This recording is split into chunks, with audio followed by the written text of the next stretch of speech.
Olá, muito bom dia a todos. Está começando o Global Halal Brasil 2023, promovido pela Câmara de Comércio Árabe Brasileira e Fambras Halal.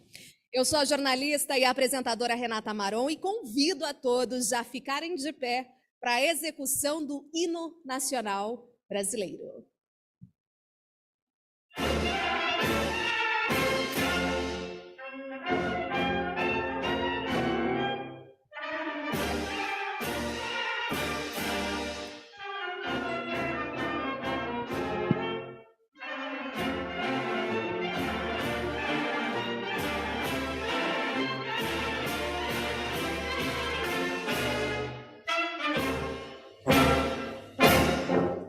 Ouviram do Ipiranga as margens plácidas de um povo heróico bravo retumbante, e o sol da liberdade raios fúlgidos brilhou no céu da pátria nesse instante.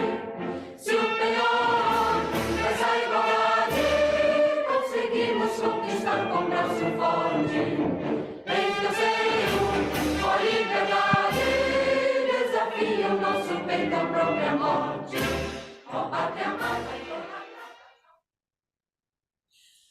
Bom, podem se acomodar, sejam todos muito... So let us settle down. Welcome, everyone. And now we're going to watch the institutional videos of the Arab Chamber and Fambras Halal. A link between different worlds.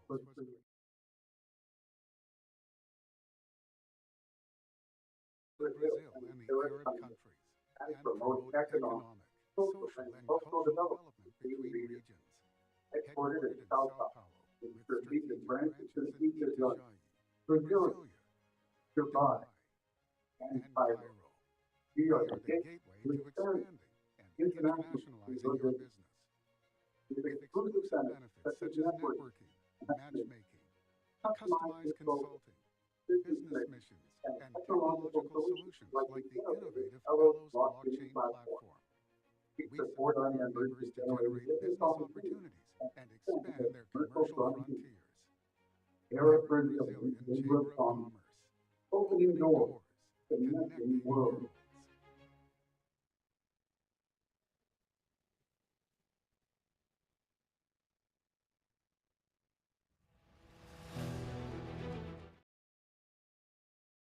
Halal is a pioneer in halal certification in Latin America.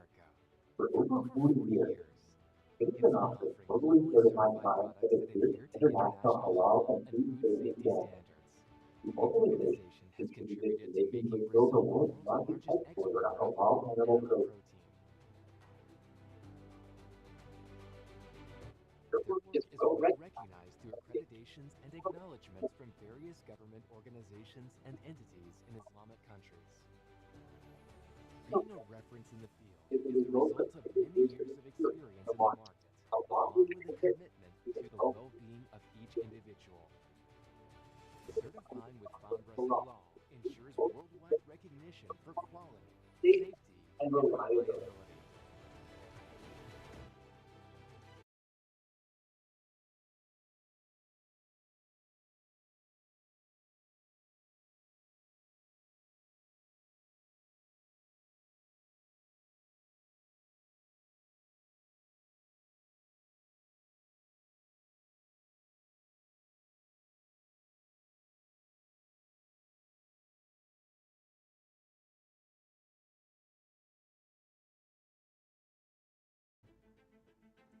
Pharmaceuticals, fashion, tourism, among others, which are expected to reach $8 trillion by 2025. Growth is the only expectation. Brazil is part of this wave of development. Thanks to its creativity and workforce strength, which are highly present throughout the local economy. In this context, Fambras Halal and the Arab Brazilian Chamber of Commerce are proud to welcome you for another edition of the the Global Global Halal Halal Brazil Brazil Business Business Forum. Forum.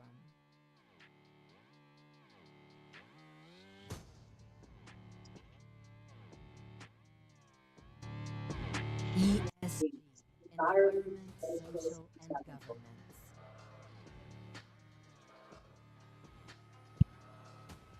Production, Leisure, Technology, and Logistics. These are the The highlights highlights of of GHB GHB 2023. 2023. These Topics topics are are on on the the rise rise and are and are part of part of today's today's global global trends, trends, which which combine combine connectivity, connectivity, lifestyle, lifestyle, and and public public policy. policies. This This is is the the moment moment to to exchange exchange knowledge and experience and strengthen strengthen Brazil's Brazil's Western halal market for the entire world. world. Take advantage of today's opportunities. Welcome to Ahlan wa Sahlan. Sejam Sejam bem-vindos ao bem-vindos ao Global Global Halal Halal Brasil Brasil Business Business Forum. Forum.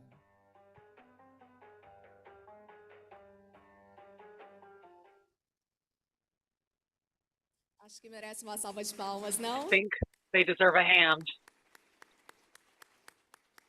Pois é, nesses 2 dias de So, in these evento, a 2 gente days vai of tratar event, aqui de we're going to talk inovação, about tecnologia e innovation, technology, sustentabilidade and também, que impulsionam sustainability os as well, negócios e a to comercialização boost de the produtos business and the halal, commercialization of daqueles products. And produzidos these ou are the products formatados para that are atender as made demandas to e address estilo the de vida do demands and the consumidor muçulmano. lifestyle of the E para a Muslim gente quer agradecer a participação dos consumer. patrocinadores And we que would like to thank permitiram our a sponsors realização deste who fórum, allow que this são forum to eles, happen. They BRF, are BRF, Marfrig, Marfrig, Minerva, Minerva, Turkish Turkish Airlines, Airlines, Laila Travel, Lila Travel, Travel Embratur, Plus, Travel Plus, HRZ Insights and H2R Trends, Insights and World Trends, Logistic World Passport, Logistics Banco Transport, ABC, Banco ABC, Seara Seara Alimentos, Alimentos, Cristal Cristal Pipoca, Pipoca, Pamunã Pamunã e Pão e e Pão Arte. e Arte. Claro que a Of gente quer course, we would agradecer like to também os also nossos thank apoiadores our official oficiais, que são supporters. eles: They Apex are Brasil, Apex Brazil, Ministério the do Ministry Desenvolvimento, of Indústria, Comércio e Development, Industry, Serviços, Commerce and Ministério das Services, the Relações Ministry of Exteriores, Foreign Affairs, Câmara the Islâmica, Islamic União das Chamber, the Câmaras Union of Árabes the e Arab Liga Chambers, and the Árabe. Arab Esse evento League. acontece a Our partir aqui do event World is going Trade to Center em São starting Paulo from e é the World Trade transmitido para Center, todo and mundo it is por meio da nossa broadcasted to plataforma. everyone through our Portanto, uma platform. boa So once again, tarde, good have a afternoon, good especial afternoon aí and também a para os que special nos one for acompanham those de who are outras joining us from regiões do other mundo regions todo. of the world. Lembramos vocês aqui da To plateia que a remind tradução em you that português translation está into disponível no Portuguese canal is 1, available in o channel árabe number 1, disponível no canal Arab 2 e in o inglês channel no canal 2, and 3. English in Então, channel para a 3. gente abrir o Global So to Halal open up the Brasil Global Halal 2023, Brazil eu gostaria de chamar 2023, ao I palco would com uma like to salva call de on the palmas stage a Sua Excelência, o Your embaixador Osmar Excellency, Shofi, the presidente Ambassador da of Câmara de Comércio Mashkofi, the Árabe President of Brasileira. the Brazil Arab Chamber.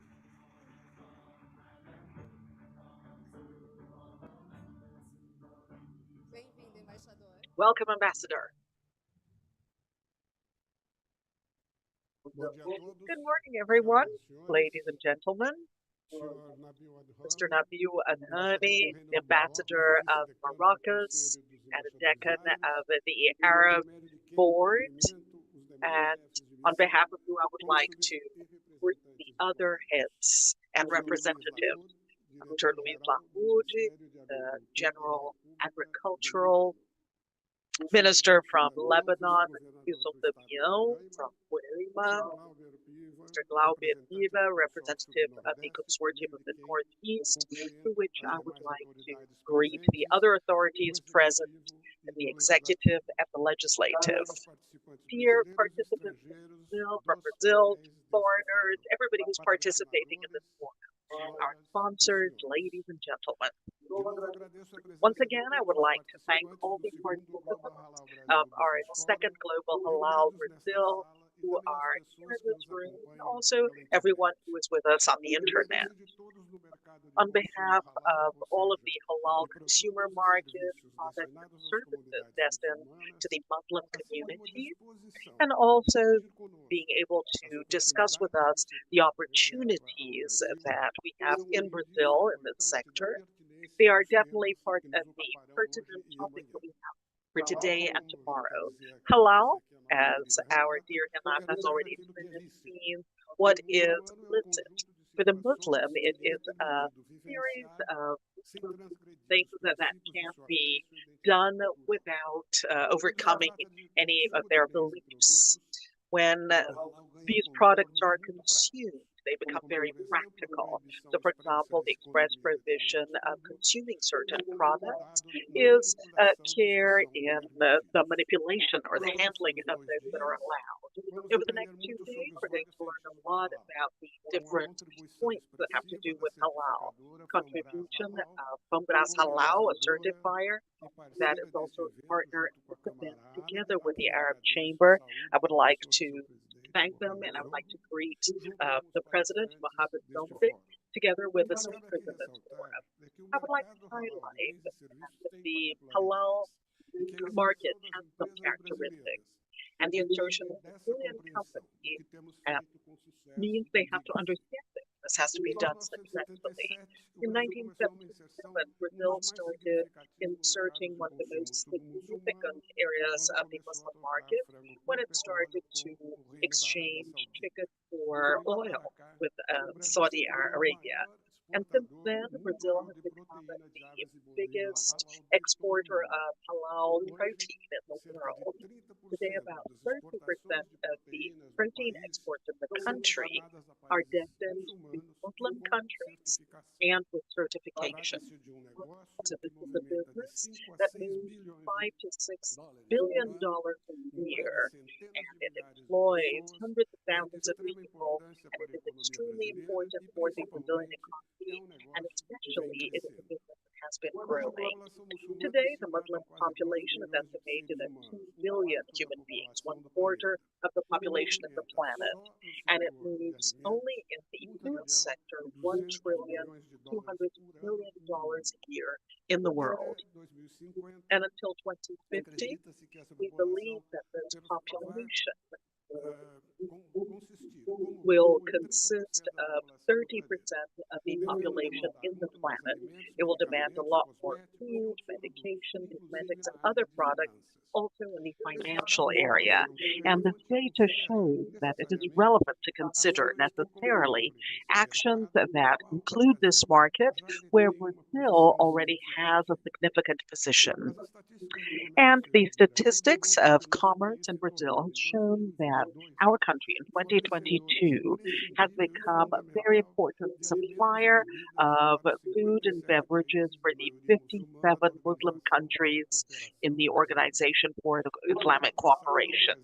Last year, Brazil exported to these countries $23,410,000,000 in food and beverages, a result which made the country the greatest supplier of foods in the Muslim world, and it was 41% superior to 2022. We are important in the supplying of meat and soybean, rice, coffee, fruit, and several other Brazilian products.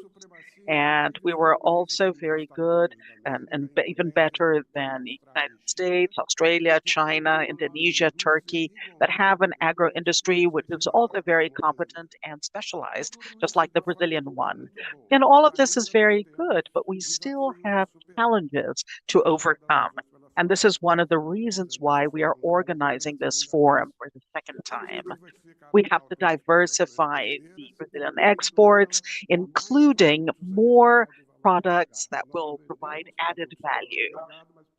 We already have some, but we need to sell more. And we have to strengthen the promotion of the Brazilian product. The halal product comes from Brazil even more intensely compared to what we've been doing. We also have to increase the availability of industrialized products with halal certification, not only in the food segment, but also in cosmetics, pharmaceutical, and services. As Renata has already said, and I will repeat, halal is a lifestyle, not only commerce.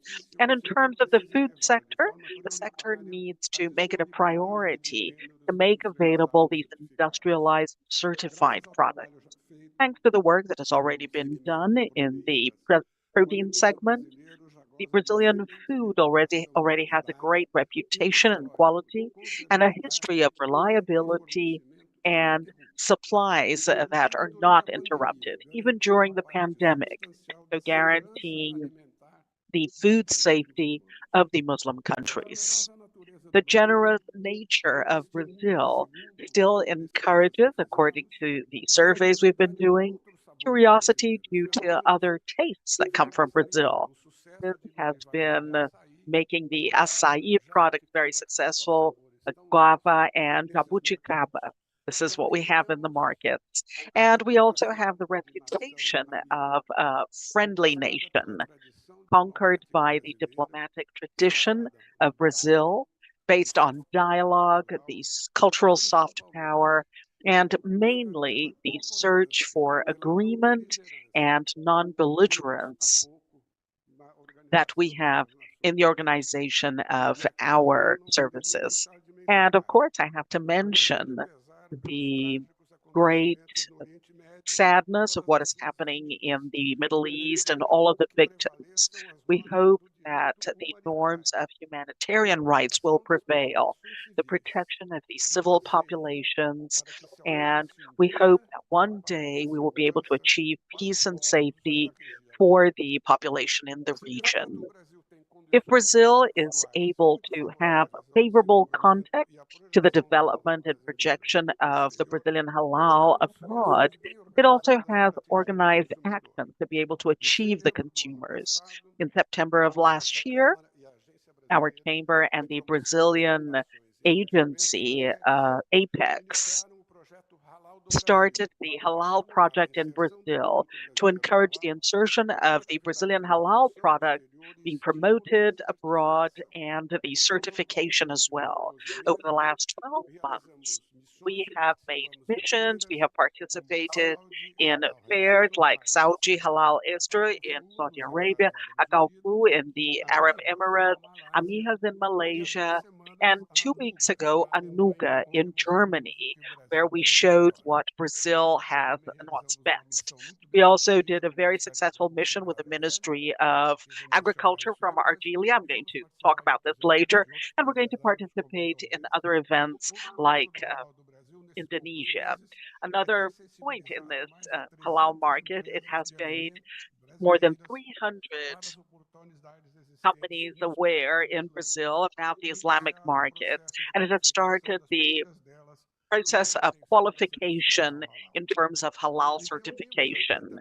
We also have at this event the buyers from Islamic countries that have been brought to Brazil for this project to participate in business rounds with Brazilian suppliers. So welcome, and I hope that you will buy a lot. And also with the support of the Brazilian government and APEC, we have invited the press from these countries to know about our initiatives in the halal industry so that our companies will be able to show their processes and their products.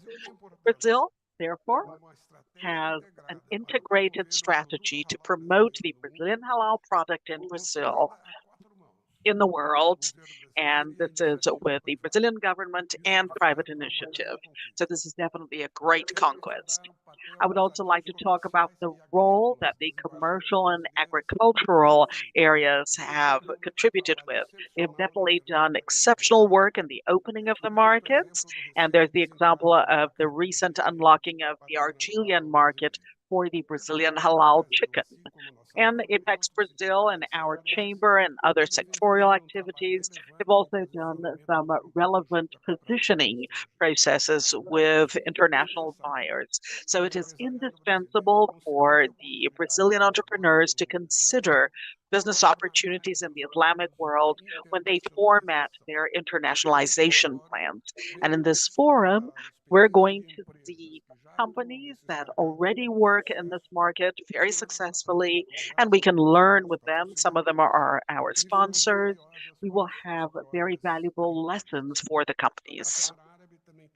The Arab Chamber can also help you to build business plans, detailed and sound, addressing the market demands, actual market demands, and according to the organizations you belong to. And we have resources to put you in contact with the buying companies and prepared in the best way possible so that negotiations will be successful and for them to be effective in terms of the business generation. Our doors are open to all the companies who wish to become international in the Muslim market, to the Brazilian government and to many other governments from the Islamic countries who are with us in this journey. I would like to personally thank you, and also from the Collegiate Board of the Brazilian Chamber of Commerce, thank you for trusting our work. Once again, I would like to thank the contribution of our sponsors for this event.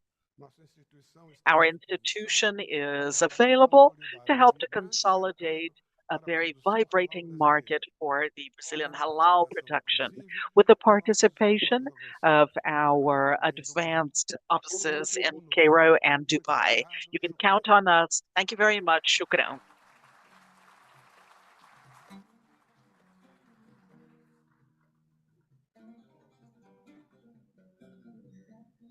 Agradecemos mais uma vez. Thank you once again to the participation of Your Excellency, the Ambassador Osmar Shofi, and I would also like to receive with a hand Mr. Mohamed Zogmi. He is the President of Fambras Halal.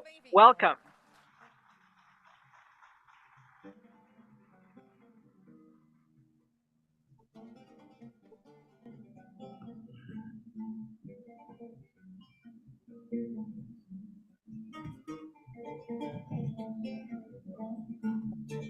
Bom dia. Good morning. Good morning, everyone. Salam alaikum. That may peace be with all of you. On behalf of God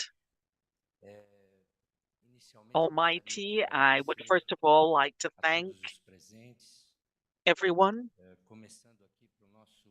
starting with our Vice Decan from our Board of Ambassadors, Islamic Ambassadors, Ambassador Nabiu in Brazil, on behalf of who I would like to greet all of my dear friends and brothers and ambassadors, councils, and diplomatic authorities present here.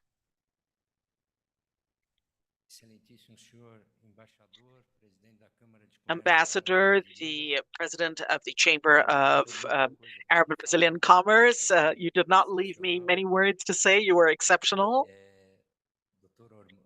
Dr. Osmar Shofi, Your Excellency, General Secretary of the Islamic Chambers, Mr. Youssef, welcome.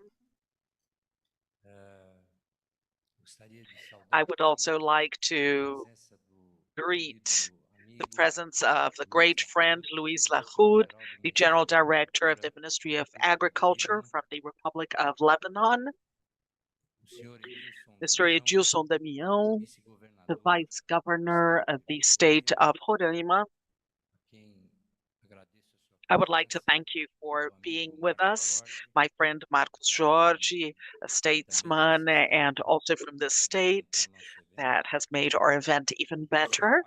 Mr. Paco Brito, a great friend, the Secretary of International Affairs from the Federal District, welcome.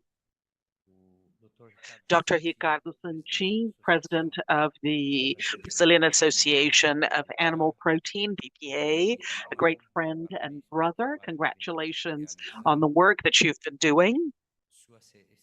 Your Excellency Mufti, the President of the Board of Muslims from Tataristan, Dr. Omar Kamir,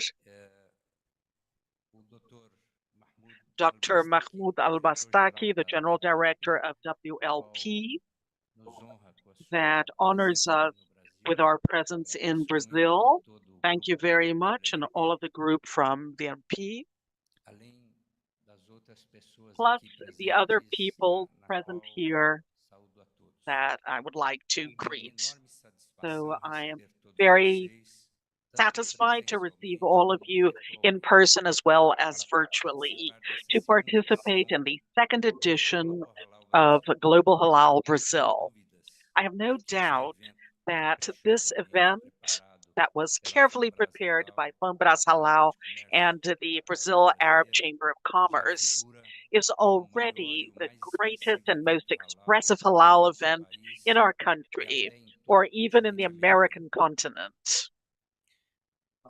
Fambras Halal is very proud to have opened the Islamic market in Brazil 44 years ago. This is an intrinsically connected story. It's intrinsically connected to my family, since it was my father, Haj Hussein Mohammed El Zogbi, Lebanese, born in 1920, migrated to Brazil and who was ahead of the first export of halal chicken from Brazil.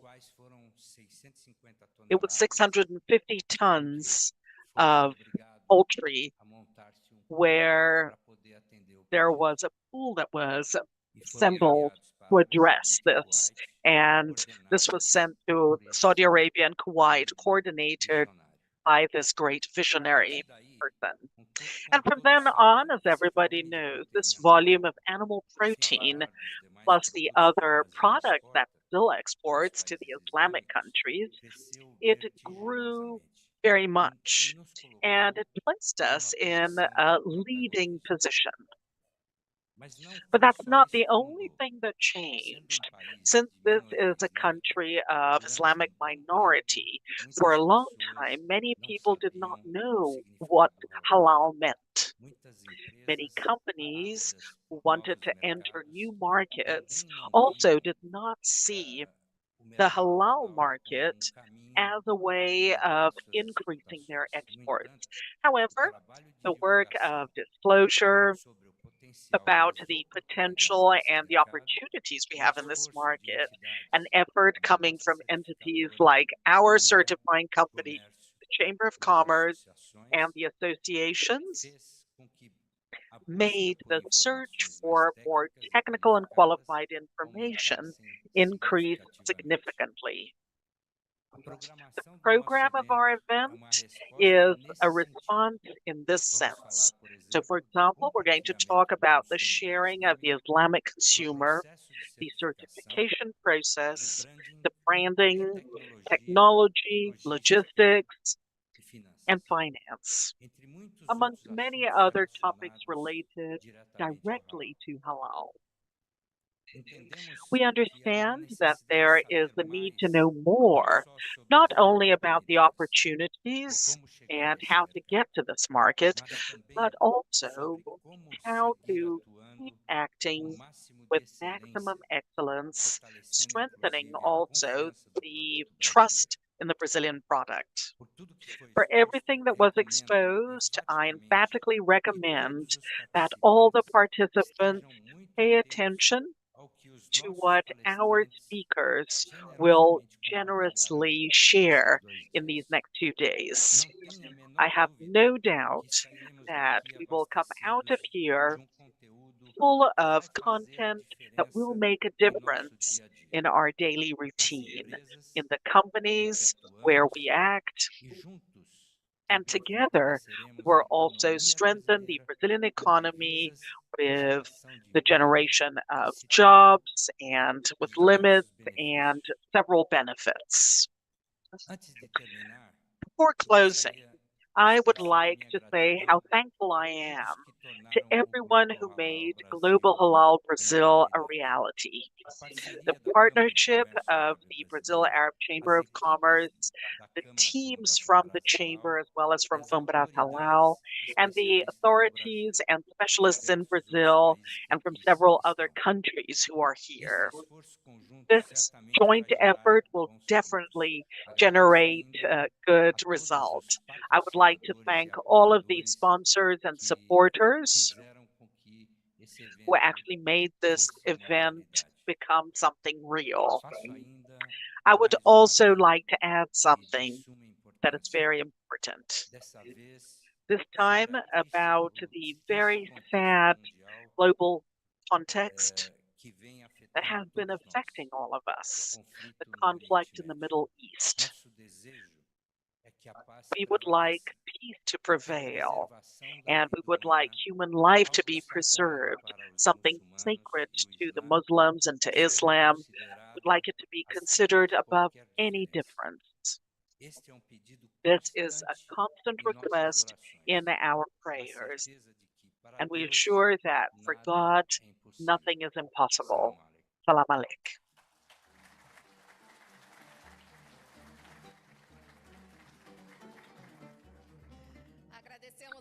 Thank you, Mr. Mohammed Zogmi, for your participation. And now we're going to receive Mr. Youssef Hassan Halal, the General Secretary of the Islamic Chamber. Let's receive him with a hand. Thank you.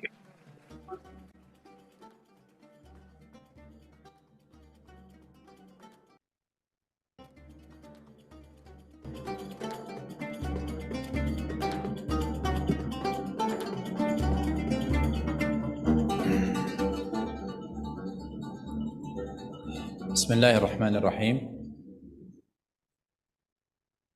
أصحاب المعالي،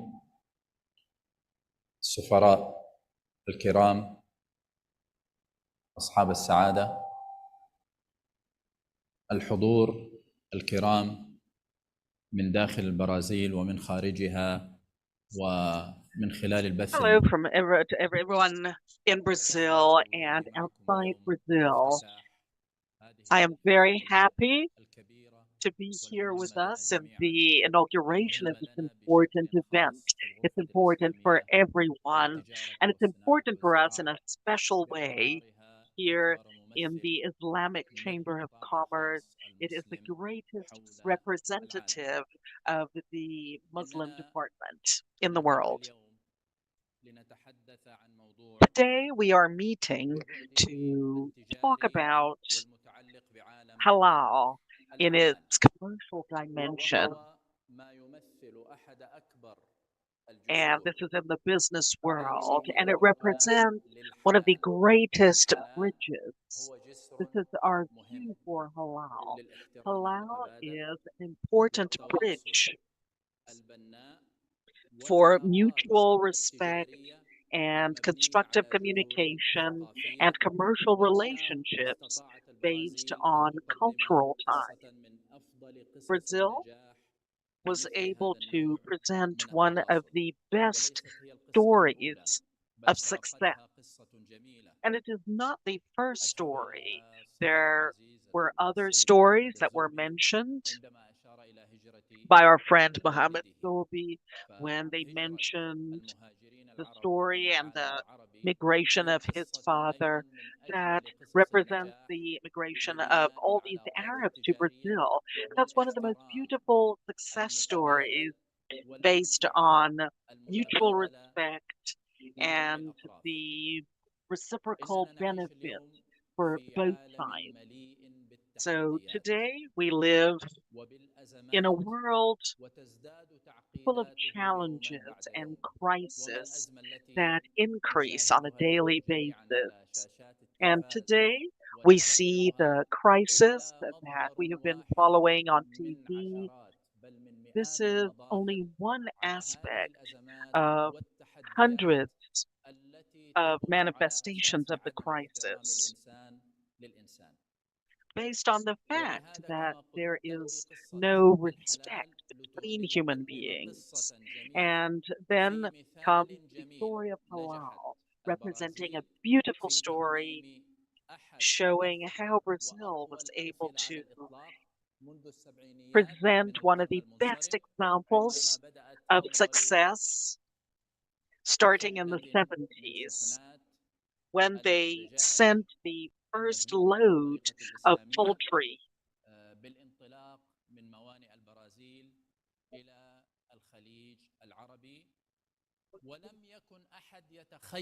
and this was to the Persian Gulf, and nobody thought that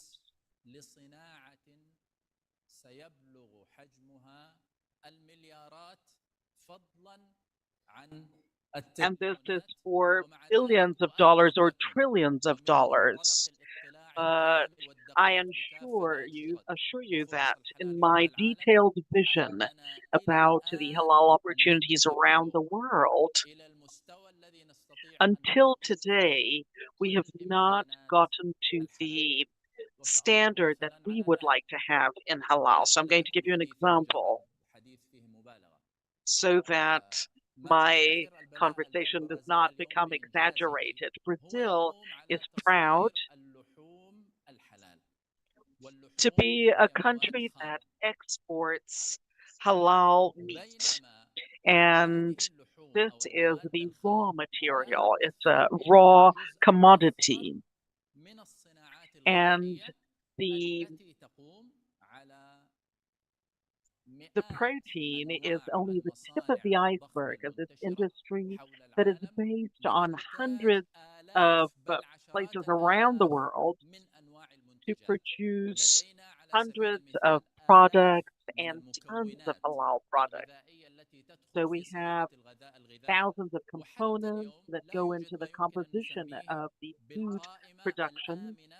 But until today, we don't have a list, a safe list of these components. So, for example, the aromas and flavoring agents, and these products, they are thousands, and we are not at this level of the industry. And this is an example of the huge potential in the industrial segment. And the product, the raw materials that are exported to the Arab countries, and the industrialized products and medicinal products as presented during the institutional video that was presented at the beginning of this event. And this transforms the products. So when we talk about opportunities to no end, and when we talk about the professional issues, we need professions, we need specializations as a basis of an industry, a huge halal industry. And with relations, we also talk about a challenge. So this is something that everybody knows, which is Islamophobia, which is a barrier ahead of halal. And the people come in today, they see anything that is enveloped with halal. It's almost like something that has a religious connotation. So we hear frequently that halal is against the well-being of the animal, but we know that the challenges are always the beginning of opportunities. Through this platform, we are going to be able to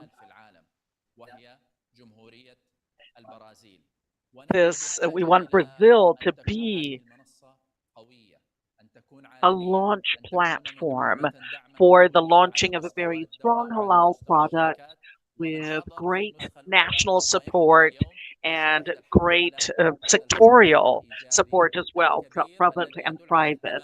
And we already see a positive difference between the first and second edition when we talk about the interest of the halal market. So I don't want to extend my words too much, but I would like to conclude by thanking the organizing event, Fambras, and the Brazilian and Arab Chamber of Commerce, headed by my great friends Mohammed Zogby and Your Excellency, the Ambassador and brother Shofi and Tamir Mansour from the Secretary. And I would like to personally thank them, and I would like them to continue not only producing the halal, but also providing continuation in the strengthening of this bridge between Brazil and the Islamic world, guaranteeing that this process will be the beginning of the roots and relationship between both sides, and it's a long journey full of challenges, but we have many opportunities, and we don't have any forecast of the volume of opportunities offered today by the halal market. But if you know this market, this is evaluated at trillions of dollars. We're always talking about the Arab world, the Islamic world, and today the non-Muslim market has 20 million consumers, and knowledge of the cause, and they are interested in having access to the halal product just as much as the Muslim country. Even though we're talking about companies that have a minority of Muslims, but definitely these are motors that move the halal industry, and they need the halal product, and they need this product more than we who live in Muslim countries that need it, because we already have halal products there. But our halal certificates are available, but the minorities that are above 20 million, it is uh, a power, purchasing power, and it's according to the halal product. And definitely, I'd like to thank everyone, the sponsors, and I wish you all a great event at all levels. Salam. May the peace of Allah be with you. Once again, thank you very much. And now we are going to hear Your Excellency Ambassador Mauro Vieira, the Ministry of Foreign Affairs in Brazil. The President of the Brazilian Arab Chamber of Commerce, Mr. Mohamed Zogby, the President of Brazil, dear friends from the Chamber of Commerce, the Arab Brazilian Chamber of Commerce, I am very proud to talk to the participants of the second Global Halal Brazil Business Forum, even though it is virtually. We have some very deep and long relationships between Brazil and the Arab and Islamic countries. Their origins are in the second half of the 19th century with the wave of migration, but it was starting in the 70s with the economic and geopolitical changes that demanded a reorganization of the Brazilian external policies, that our human and diplomatic ties gained a decisive impulse. Starting in 1973, we saw the expansion of the commercial ties, the installation of new Brazilian embassies, and an increase in bilateral cooperation in all its sides. The Arab and Muslim community living in Brazil was strategic for this closeness to happen with good terms of reciprocity and trust. It is at this time that the Brazilian market became familiar with the halal product, produced according to the religious precepts that are adequate to the Muslim belief. The halal standards are a sophisticated part of the Muslim culture that offer food that is adequate for consumption. If for a long time the community in Brazil depended on imported solutions to be able to consume halal products, today we see a completely different reality.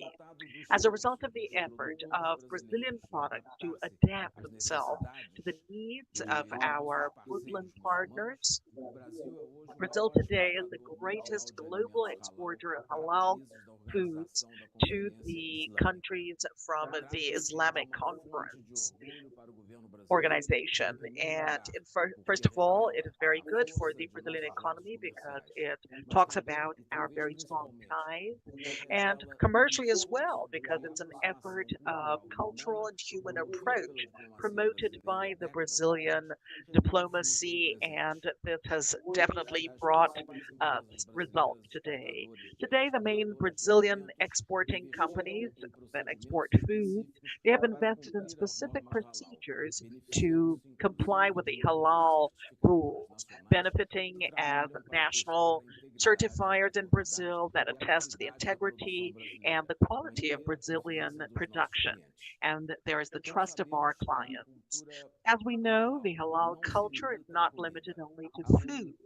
There is a universe of services and products that we can and should explore.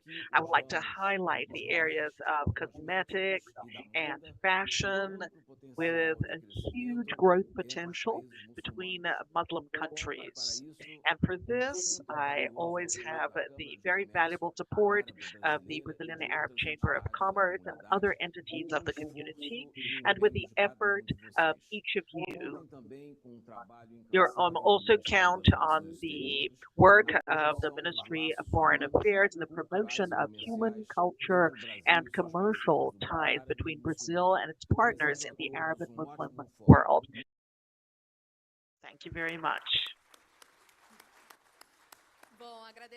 Well, we would like to thank Your Excellency for his words, Ambassador Mauro Vieira, and now we're going to receive the Vice Decan of the Board of Arab Ambassadors in Brazil, Nabil Adhoin. Welcome.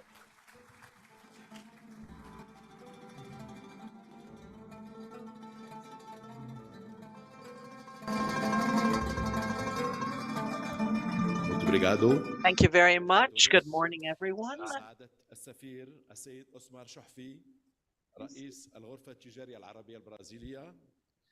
I would like to greet the Ambassador Osmar Shofi, Your Excellency, the President of FONBRAS, Mr. Mohamed Abdoubi, Mr. Yusuf Kalawi, the General Secretary of the Islamic Chamber,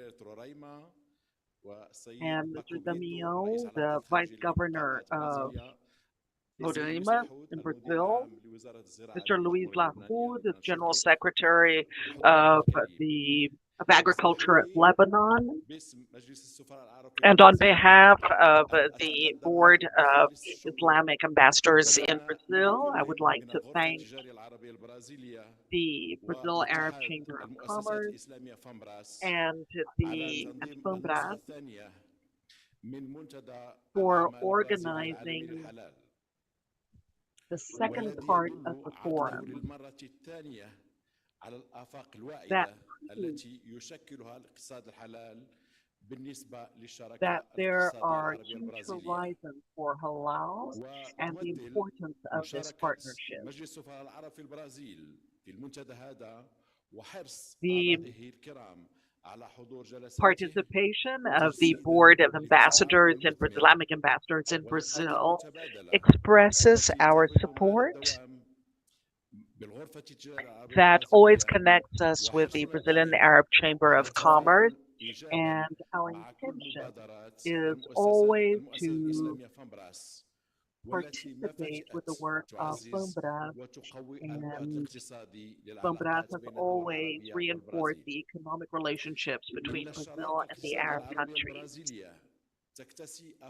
The partnership that we have between Brazil and the Arab world is a promising one that goes beyond the simple commercial exchange of imports and exports, opening up horizons for mutual investment in several sectors, especially in halal. And to be able to achieve this objective, besides the governmental effort that has established a legal favorable structure, the commercial exchange between the Arab countries and Brazil, it would be indispensable to have greater participation of the sector, the private sector, so as to improve the commerce and joint investments, and also to guarantee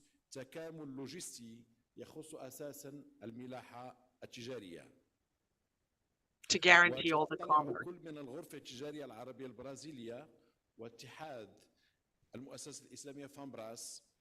بدور أساسي ومحوري لبلوغ هذه الأهداف This is very important for us to be able to achieve this. And the Council of Arab Ambassadors is going to walk with you to be able to follow this positive dynamic.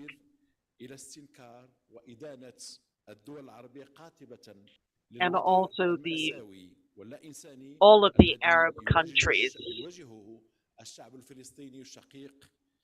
And we are very sorry to hear about everything that the Palestinians are suffering in Gaza. وتحويل الصراع من صراع سياسي إلى صراع إيديولوجي وديني وعقائدي ما قد يودي بالصراع إلى مرحلة لا يمكن التكهن بتداعياتها على المنطقة. This could lead to terrible repercussions area. فصل ما يحدث عن الأسباب الجذرية التي شكلت وما تزال تشكل عاملا رئيسا إلى انفجار الوضع وعلى وجه الخصوص انسداد الأفق السياسي للقضية الفلسطينية. ولا يفوتنا هنا كمجلس للسفراء العرب أن نحيي ونثمن الموقف الإيجابي والبناء التي ما فتئت تتبناه البرازيل تجاه الصراع العربي الإسرائيلي وخاصة من مكانة البرازيل position that Brazil has been adopting, and especially with regard to the position of Brazil. And we also hope that Brazil will be able to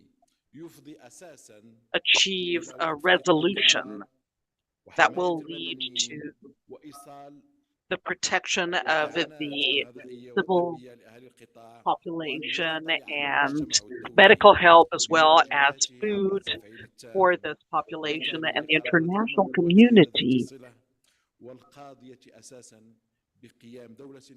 through the implementation of the relevant resolutions, and will be able to establish an independent Palestinian state the 4th of June with Jerusalem as the capital. Ladies and gentlemen, Halal year after year has been growing in the global economy due to the services and the competitiveness of the work being done.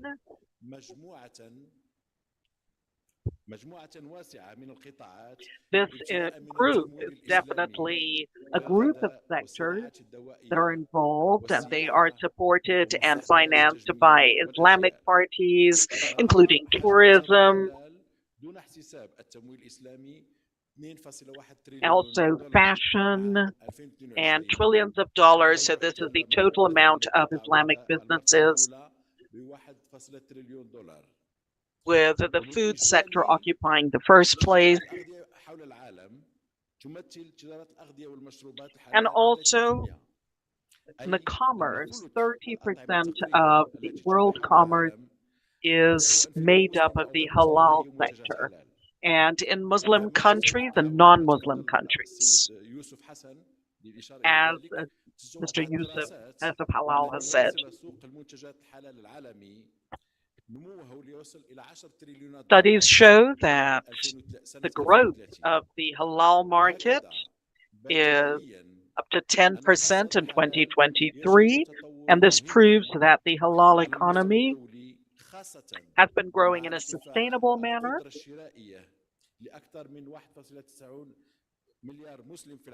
with an increase in the acquisitions. That's very important. And the increase in the demand, especially in Europe, where more than 20 million Muslims live in the European continent, and they need halal products. So the halal concept goes beyond the religious part, and it is going to be transformed into a health culture. Ladies and gentlemen,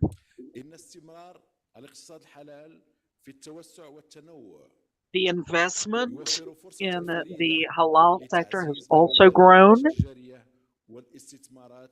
It increases commercial exchange between Brazil and the Arab Brazil countries, Arab and Islamic countries. Brazil is a pioneer in this sector, and most of the Arab countries, they adopt a courageous policy, a bold policy in the halal area, and the exchange between Brazil and Arab countries goes beyond $33 billion a year. That was last year, and this leads us to work even more to increase this cultural exchange. The Brazilian and Arab exchange has outcomes, and we have to follow these examples to be able to transform the halal economy into a new flag of several horizons that bring Brazil and the Arab countries together. So to conclude, on behalf of the Arab ambassadors in Brazil, we wish you all success in this forum for the benefit of the exchange and relationship, and to elevate these relationships even further so that this will become a very fruitful strategy for both. Thank you very much, ladies and gentlemen.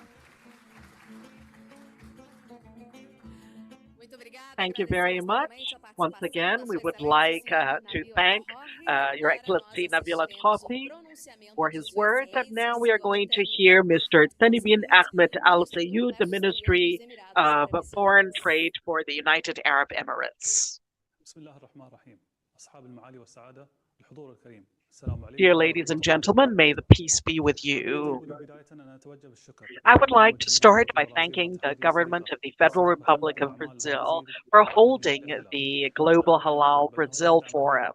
We trust that this forum is going to create new and diverse ways of supporting our international commerce movement through the portals of the halal products, trying to reach sustainable growth in the global economy and well-being and the prosperity of our people.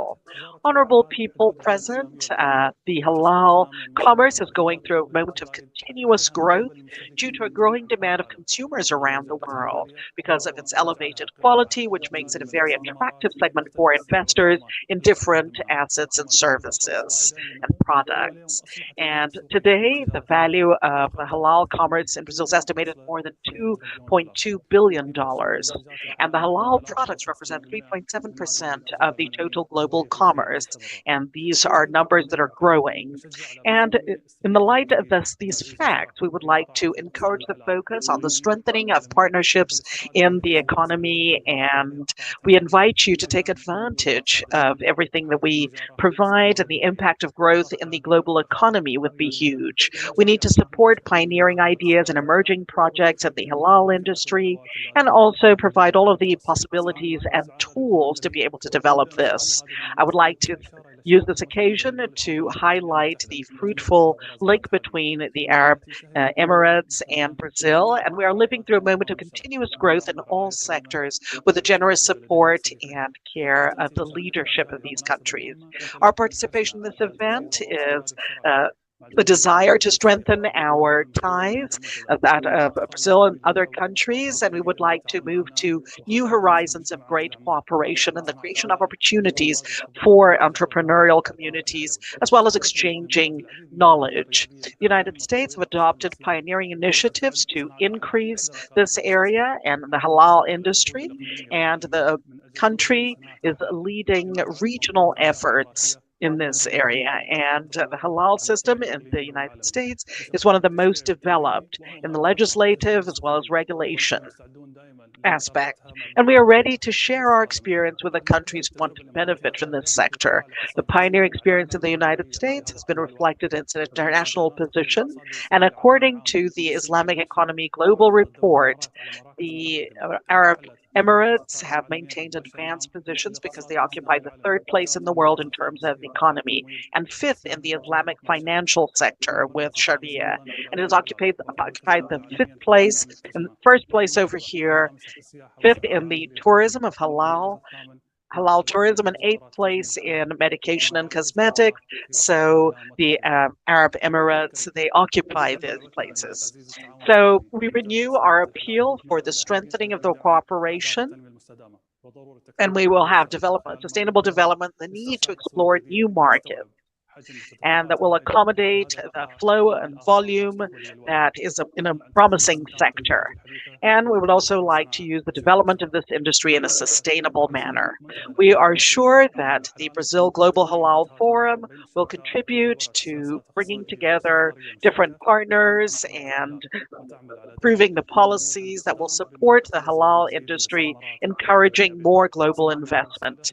Dear ladies and gentlemen and illustrious guests, I would like to emphasize the importance of the Global Halal Forum in Brazil as a global platform with experience to improve the halal scenario in the world.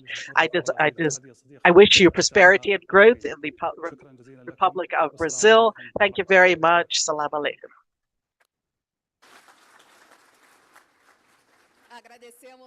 Once again, we would like to thank Your Excellency Toned Ahmed, and now we are going to hear Your Excellency Geraldo Alckmin, the Vice President of the Republic of Brazil and the Minister of Development, Industry, Trade and Services. Dear friends, Salam alaikum. May peace be with you. I'm very happy to greet the organizers and participants of the Global Halal Forum Brazil 2023, a very important event to boost the business between Brazil and the Arab world and respecting the Islamic values. On behalf of Lula, the president, and on my behalf, I would like to give a great welcome to Osman Shofri and Mohamed Zogbi, greeting the leadership of the Brazil Arab community of 11.6 million people.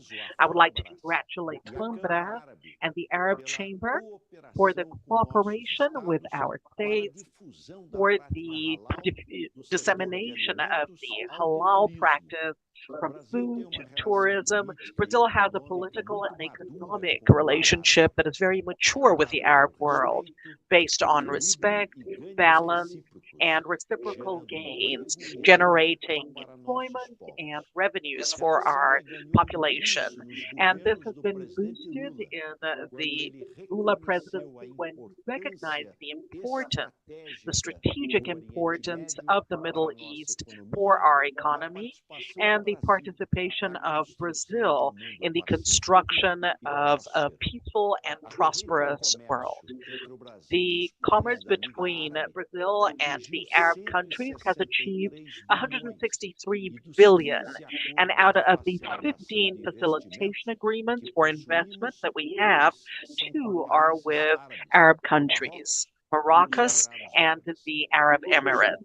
We are proud of being the greatest exporter of halal food in the world, not only because we feed millions of people around the world, but because halal reduces environmental impacts such as the generation of waste, the use of packaging, the consumption of water, as well as incorporating ethical parameters with social responsibility in all of the supply chain. So you can count on the enthusiasm of the Lula government to move forward with partnerships, to enhance markets, and to share experiences. Because disseminating the halal practice means we are strengthening our economies with innovation, sustainability, and inclusion. Congratulations, and I wish you all a great event. Thank you for the words, Your Excellency Geraldo Alckmin, and now I'd like to invite back off stage our ambassador, Osman Shofri, to read the message of our President Luiz Inácio Lula da Silva.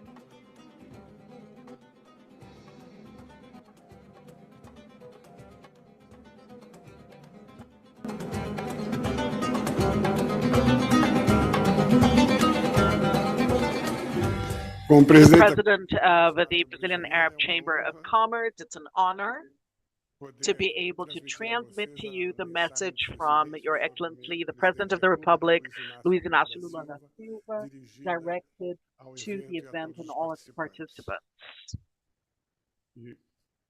So, starting the message. I would like to congratulate the Brazil Arab Chamber of Commerce and FAMBRAS for the initiative of organizing this important forum. Brazil is a nation where different cultures and traditions coexist in harmony. The respect for pluralism and multiplicity of cultures and religions is part of the Brazilian national entity and one of the pillars of our society and economy.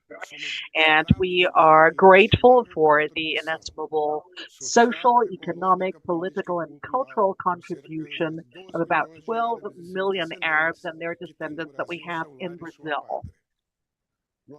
Our personal and cultural ties feed the synergies with the economies of the Arab and Islamic world in benefit of our societies.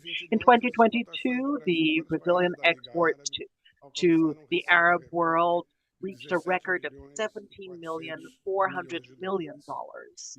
And the commercial current came to this $32,780,000,000. And these numbers reflect only the trust of the Arab countries in the quality of the products and also our capacity of addressing the demands of this market.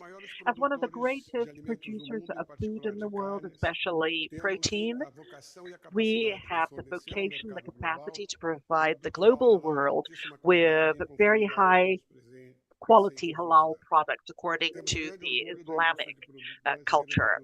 And we have a great number of products of the halal culture. And this is a market that has grown increasingly per every year. And today it has more than 2 billion people. It reaches more than 2 billion people in 6 continents.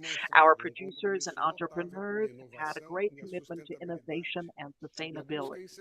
And the unending search for agricultural and industrial and clean production. This is proof that we would like to provide quality, superior quality products. The Brazil Halal Project, which is with the Brazil Arab Chamber of Commerce and Apex, will support and encourage companies to export to Muslim markets with certification, training, and commercial production in the halal certification. And we hope that the entrepreneurs will explore other segments of the market, such as cosmetics, medication, and also processed food and clothes. I wish you all success in this forum, and may the halal industry generate revenues and employment in Brazil and offer quality products to our partners around the world. And thank you very much, Luiz Inácio Lula da Silva, President of the Federative Republic of Brazil.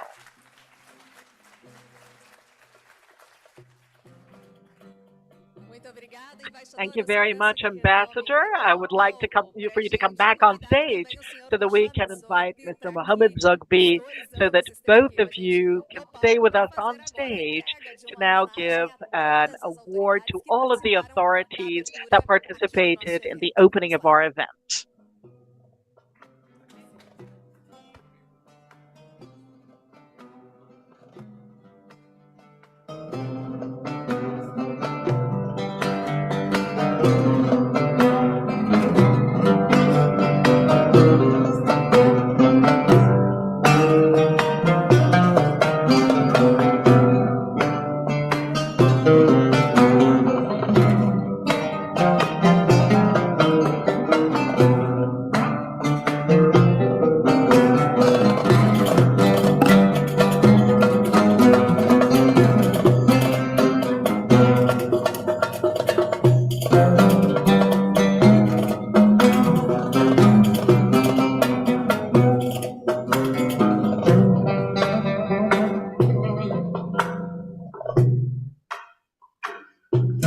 mais uma salva de palmas Let's aqui. give them another round after the official picture.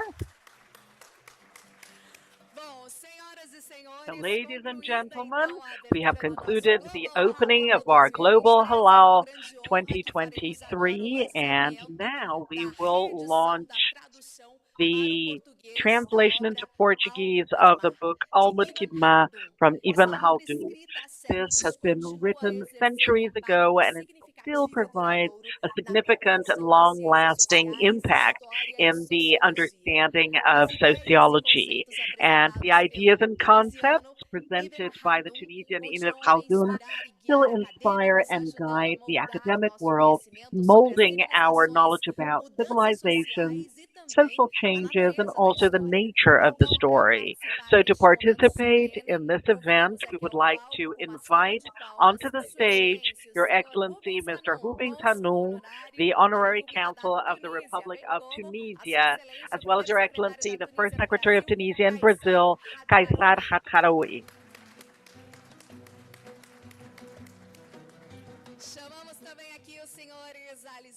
Also Ali Zogmi and Ambassador Osmar Shofi, the representatives of the Brazil Arab Chamber and the Halal Fambras, and we would like to invite everyone to watch a video about Ibn Khaldun, who had expressive action in art, sciences, and economy.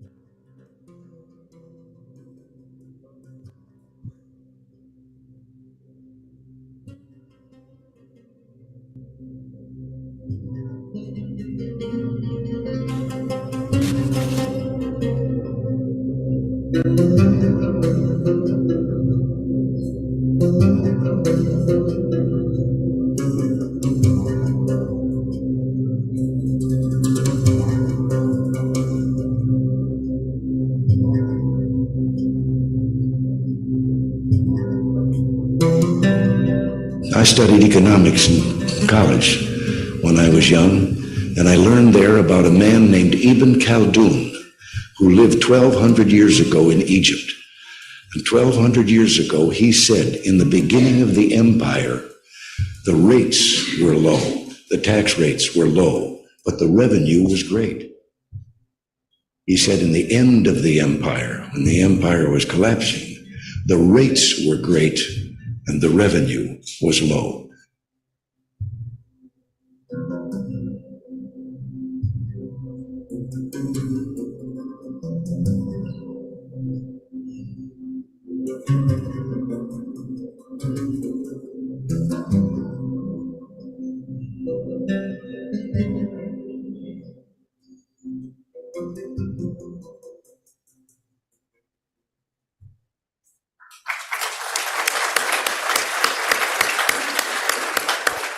Bom, agora convidamos também Now ao... we would like to invite onto stage Dr. Paulo Penteado de Faria e Silva Neto, the great grand son of the translators, Jamil Sandar, the professor of philosophy from the Federal University of São Paulo and the author of the preface of this new launch to receive the book with a translation of the book.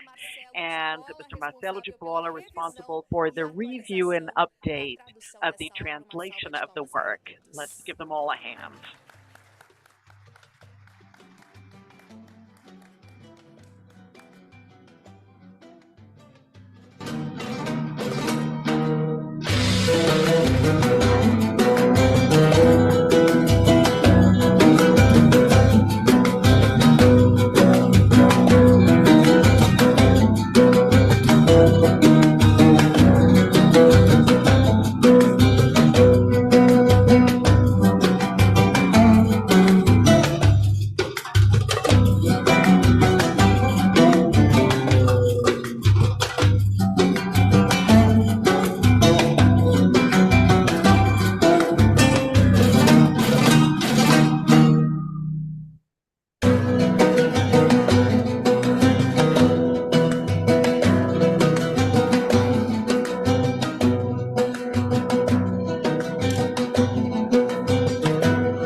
Muito obrigada a toda a presença aqui das Thank you autoridades. very much to all the authorities as well, and the official pictures, for, Ambassadors Jofi, Zogbit, for us to also provide the gifts. Naviu and Hafiz, please come back on stage to receive our gifts.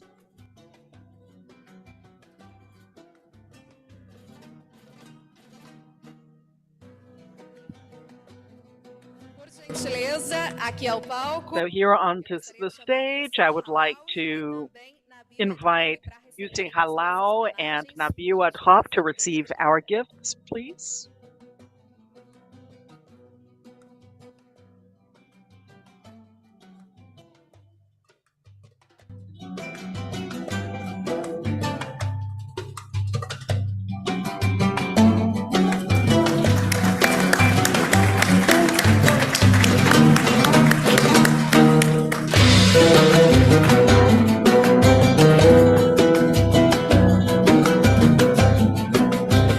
Muito obrigada. Thank you very much.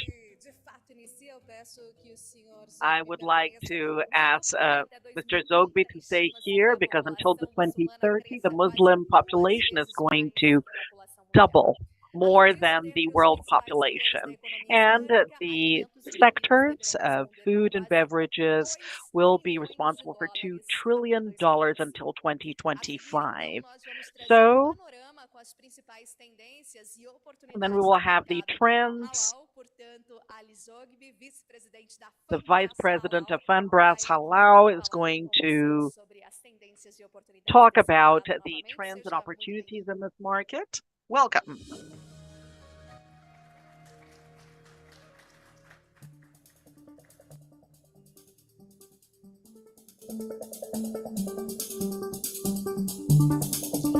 Permitam-me saudá-los com a saudação islâmica, que a paz esteja com todos, que dito em árabe. May the peace be with everyone. Salam alaikum in Arab. So to start our work, I would like to propose something.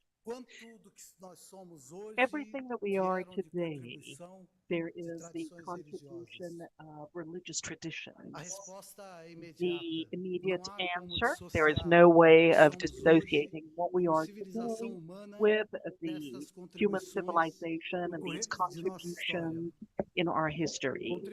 Contributions that are incorporated in our daily routine, in our attitudes, and they are all essential for human evolution. And one of the examples is this work of Ilmin Khaldun that brings to our current moment a contribution in the area of history and sociology. And we cannot talk about the East and the West. We have to talk about human civilization and the contribution from the East and the West. And the Halal is one of these examples that comes from the Islamic tradition, but it has stopped being a contribution only from Islam, a universal seal. It contemplates the whole of humanity. All human beings, they want to consume the halal and for having a lifestyle with the values established by halal. So we are going to do a general agenda of what I'm going to show you a general agenda of what we're going to have these next 2 days, and we're going to have a panel. This is the first one, and it's going to talk about the synergy between USG and the halal. And the first time that they talked about ESG, the Secretary of the United Nations, Kofi Annan, he said that the investment should be connected to some criteria. In 2015, and the sustainable objectives, we had these concepts being reaffirmed, but it was in 2020 that the BlackRock the investment strategy, to lend money, we need to have these three very relevant factors. So we're talking about the environment, we're talking about the social responsibility, we're also talking about the governance and ethics in commercial relations. And we also notice that these concepts are basically the ones that guide halal. So our speakers will be showing that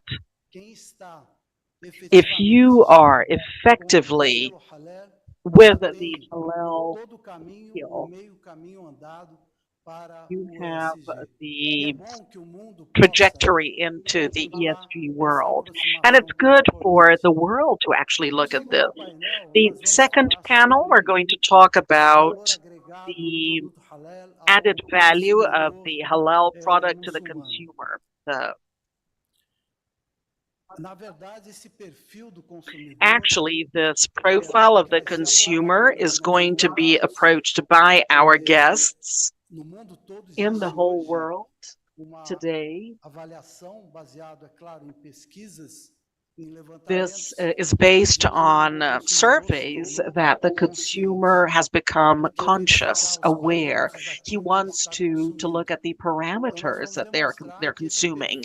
So we're going to show that this profile has to be considered when we imagine a brand going into the Islamic the Islamic market.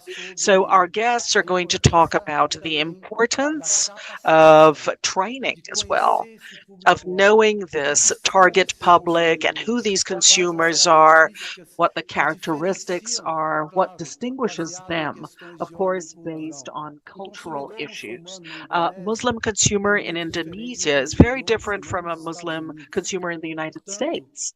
So therefore, in this panel, we're going to have the opportunity to learn a lot about this issue of the Muslim consumer. So we have to remember, we have to treat this consumer, very young consumer.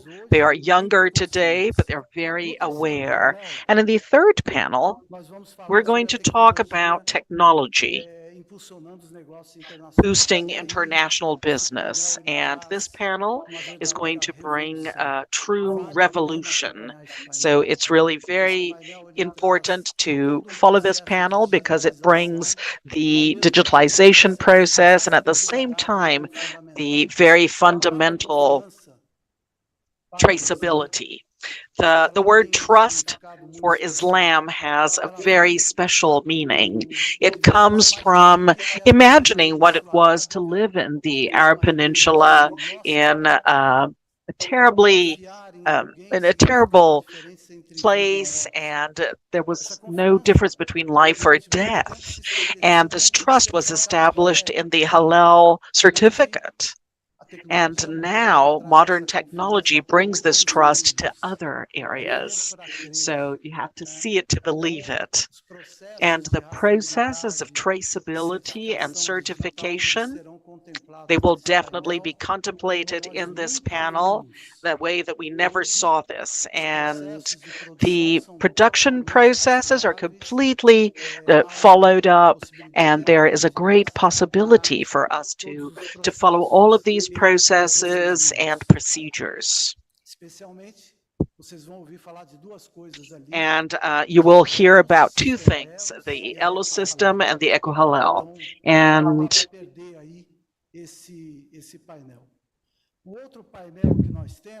the other panel that we did,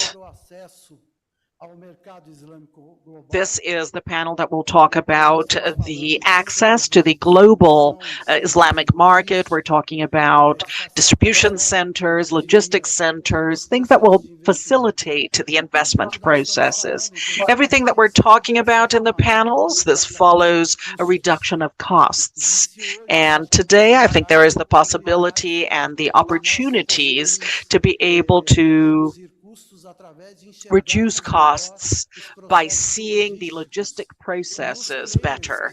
And the players who are there in the cases of great countries that will be able to invest in facilities so that this flow will be more adequate. And we're also going to talk about the issues of halal logistics.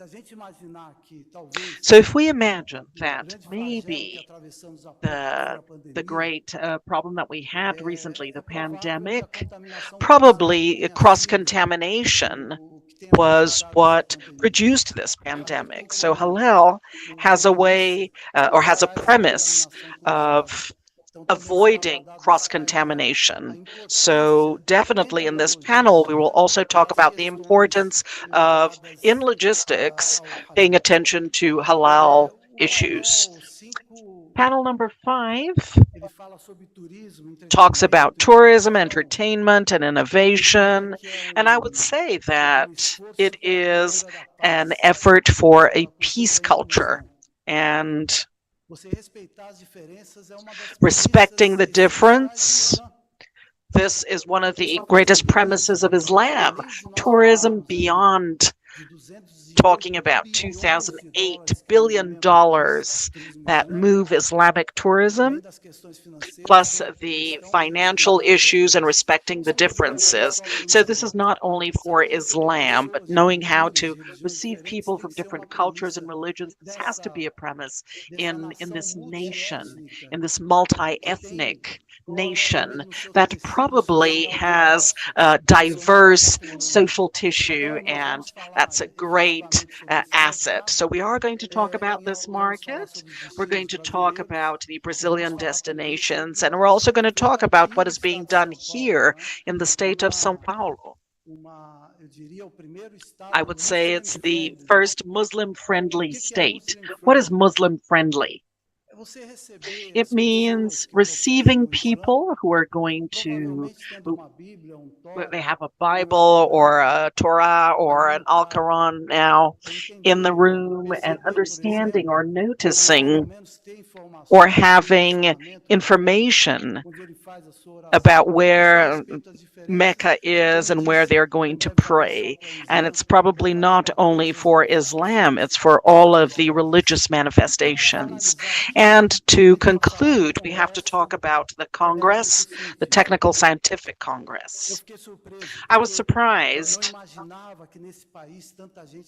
and many people were saying halal, and we had to do it to a smaller group, and very important issues for halal will be debated, and also for the animals and the stress of the animal connected to the connections that have to do with well-being inside halal. And they will debate topics that are extremely important in terms of the Muslim consumer technical work, and this is work that is really worth staying for this afternoon to observe what is being produced in Brazil. So I think this is a milestone. So Brazil is going to become a reference in terms of contribution to halal in the world. And the Techno-Scientific Congress brings the thinkers, so that they can think about halal, since we're talking about halal coming from the Islamic tradition, but a universal contribution for the evolution of humanity. Having said that, I wish you all a great forum, and I would like to conclude this presentation of our panels. Thank you very much. Salam alaikum. May peace be with you. Thank you once again, and the participation of Ali Zogby, and we'll be back very soon after the message from our sponsors.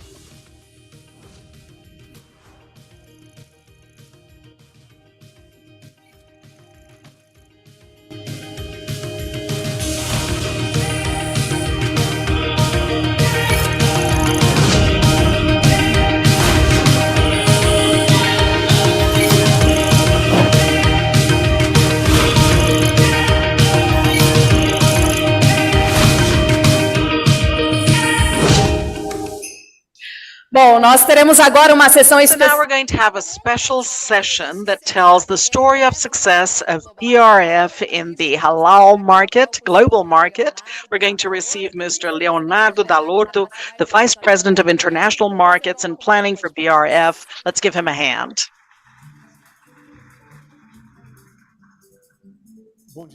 Good morning, everyone. I would like to greet the authorities, the President, Ambassador Osman Shofi, the President of the Brazil Arab Chamber, Mr. Zohmed Zombi, and Mr. Ali Zogmi, the General Secretary of the Islamic Chamber, Mr. Youssef Alawi, the engineer Asaf Elton Huli. I would also like to greet the Ambassador of Maracas, Vice Decan of the Arab Islamic Chambers, Mr. Nabil Adobi. I would like to greet Mr. Rui Mendonça, Mr. João Campos, Ms. Sula Alves, Dr. Leonel Almeida, Mr. Fernando Sampaio, Alessandra Fisso, Ricardo Sandin, Dr. Kian Calder, and the Master of Ceremonies, Renata Maru. I am very grateful for the invitation and the opportunity to be able to speak here in this group of people who is connected to the halal market. It is a pleasure to participate in the second edition of this very relevant event for the Islamic countries and for the halal market. I participate in this event wearing two hats, the ones of BRF and the one of Mafriki, two important players in the supplying of animal protein according to the halal method. So I also have 90 years of history that I carry and a team greater than many cities in Brazil and in the world, composed of 35,000 collaborators in more than 120 countries around the world. We address thousands of customers globally, and we want to be present daily in the lives of many people, from the simple moments to the special moments, with a lot of quality and food safety. And the operations of Marfrig and BRF working together brings great benefits for both companies. This partnership has been consolidating every year. We understand our customers better and the halal market. And being complementary, we are amongst the biggest players in the production and exportation of beef in the world. The companies are aligned in terms of multi-proteins, and this is why we can collaborate even further with the food demand, especially in the halal market, that grows in the global consumption of products, and the companies have a great potential for population growth and consumption of protein over the next few years. So together, Mafrig and BRF will overcome, and they can continue to supply a portion of the demand of proteins that are offered. And when I think about customers and partners around the world, we definitely see the role of the halal market in the partnership strategy of both companies. Just to have an idea, only in 2020, BRF exported almost 700,000 tons of poultry for the halal market, and we were going to overcome this number. Marfrig has exported more than 250,000 tons of beef, so bovine beef. So both companies are getting to 1 billion kilos of food exported to the halal market. And this positions the market, it's a very important market for Mafrigi and the most important ones for BRF as well. The story of success of BRF in the global halal market is long, and it is something we are proud of. We are a leading company, and we are the greatest producers of halal products in the world. We would like to expand our action in the market, achieving these key markets that have a demand for high quality, innovation, convenience to the end consumer. And we address the halal issue with something very relevant. We have our commitment to quality in our products and respecting the procedures and demands of the halal culture. I'm very satisfied to say that we are certified by the the organizer of this event, FAMBRAS. Currently, 18 of our 38 BRF units around Brazil have the halal production. And in these units, we produce poultry and sausages based on poultry and other products. And we follow the very high standard of production to provide food safety for the Islamic population around the world. Marfrig also has halal certification for 17 units of its global production. 12 are in Brazil, 1 is in Argentina, 1 in Chile, and 3 in the United States. We have commitment with the market, and in our structure, we have vice presidency for the halal market, and we have more than 6,000 collaborators. And this vice presidency has a commercial area that is dedicated also for logistics, marketing, and operations. And also there are factories and distribution centers all over the Middle East. Our commitment with the quality of our products makes us leaders in this segment. And today, 5 of the greatest export markets are halal, and first and the second most important markets also. The commitment of BRF and Marfrig with these markets is absolute. Marfrig in the Middle East and in the north of Africa, we've been in these areas ever since the 70s, more than 50 years. Our exports to the Arab world happened first with the Sajia brand in 1971. And since then, we have addressed more markets, placing our products, our brand, and our quality seal with an added value to this very important region of demand. In 2017, we assumed the operations of Bamit. So we entered one of the largest markets of halal poultry consumption. It is one of the greatest in the market, a leader in this segment. We invested 1.2 billion reais in the country, and today we have 3 plants located in Mandigma, Elazig, and Izmir, and a plant of added value located in Bandirma. These plants together, they produce 385,000 tons of food per year.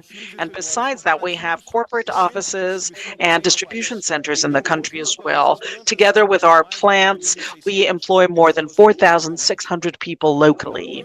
We inaugurated in 2014 our processing unit in the industrial zone of Abu Dhabi, also known as our Kizad plant in the United Arab Emirates.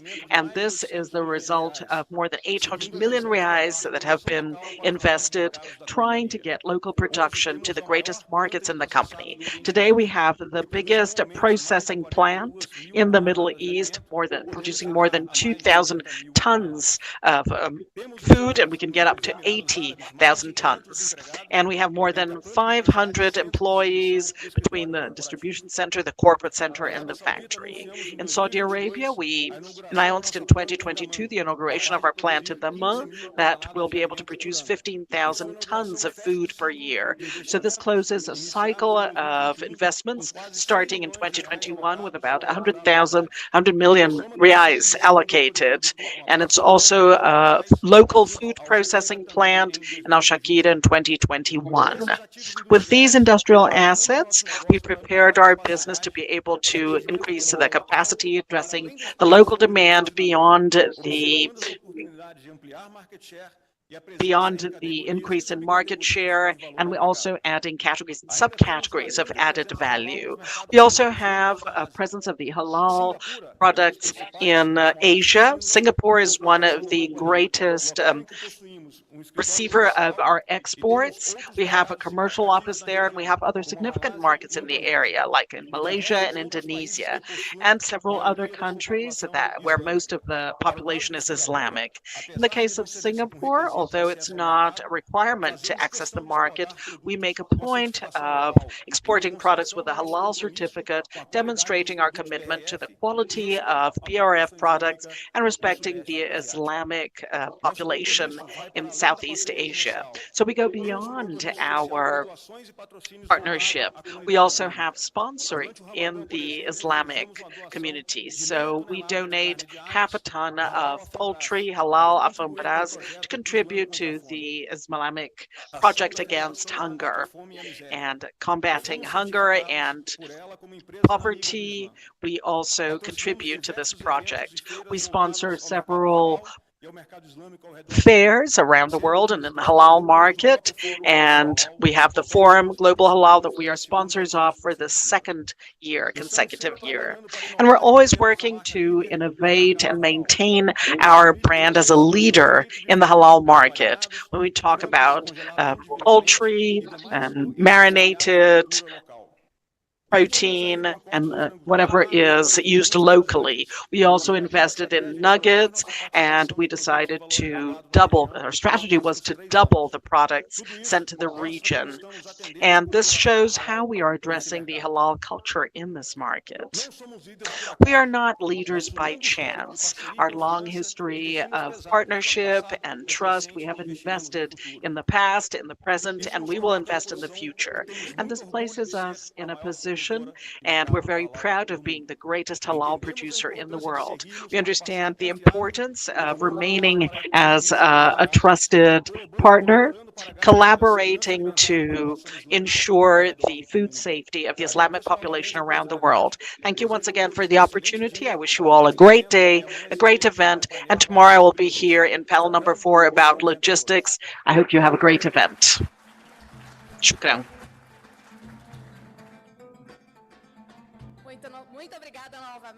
Thank you very much once again, Mr. Leonardo Dal Orto, who is going to receive a little gift from the Global Halal Brazil event.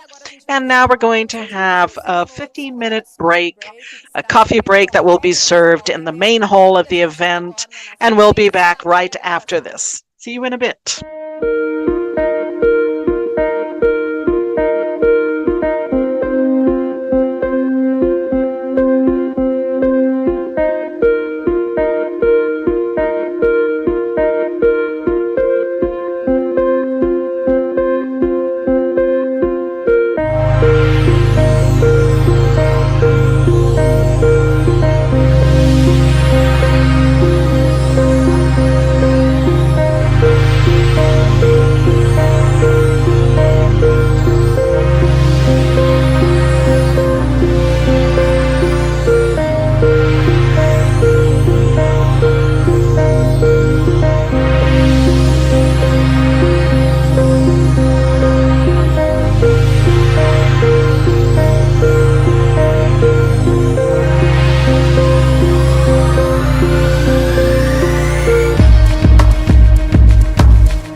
Novamente, bom dia. A gente segue aqui então com o nosso painel falando sobre Good morning once again. We are going to continue talking about the halal production that is going to minimize the reduction of the use of water, energy, and minimization of waste, and the use of recycled packaging.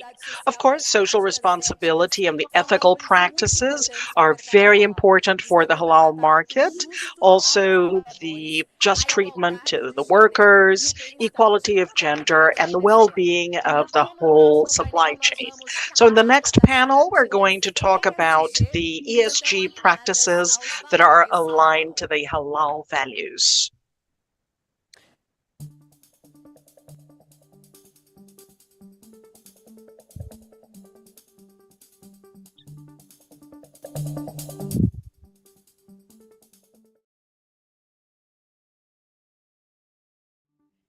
So in this panel, we are going to receive Ms. Sula Salves, the Technical Director of ABPA, the Brazilian Association of Animal Protein. Also, we will have Mr. Leonel Almeida, the Manager of Sustainable Livestock from Marfrig, and Mr. Fernando Sampaio, the Director of Sustainability of ABIEC, the Brazilian Association of Meat Exporting Companies, and he's going to be with us online. And to moderate this panel, we're going to invite Mr. Rubens Haroun, the Council of Tunisia and the CEO of H2R, sorry, Insights and Trends.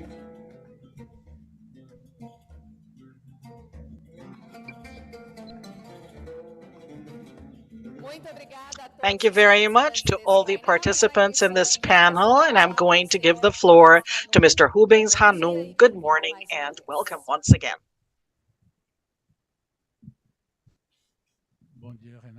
Good morning, Renata. Thank you. Good morning, Leonel. Thank you. Good morning, Sula. Thank you for your participation here. And thank you to all those. And thank you for, we're here and thank you for the invitation to participate in this panel.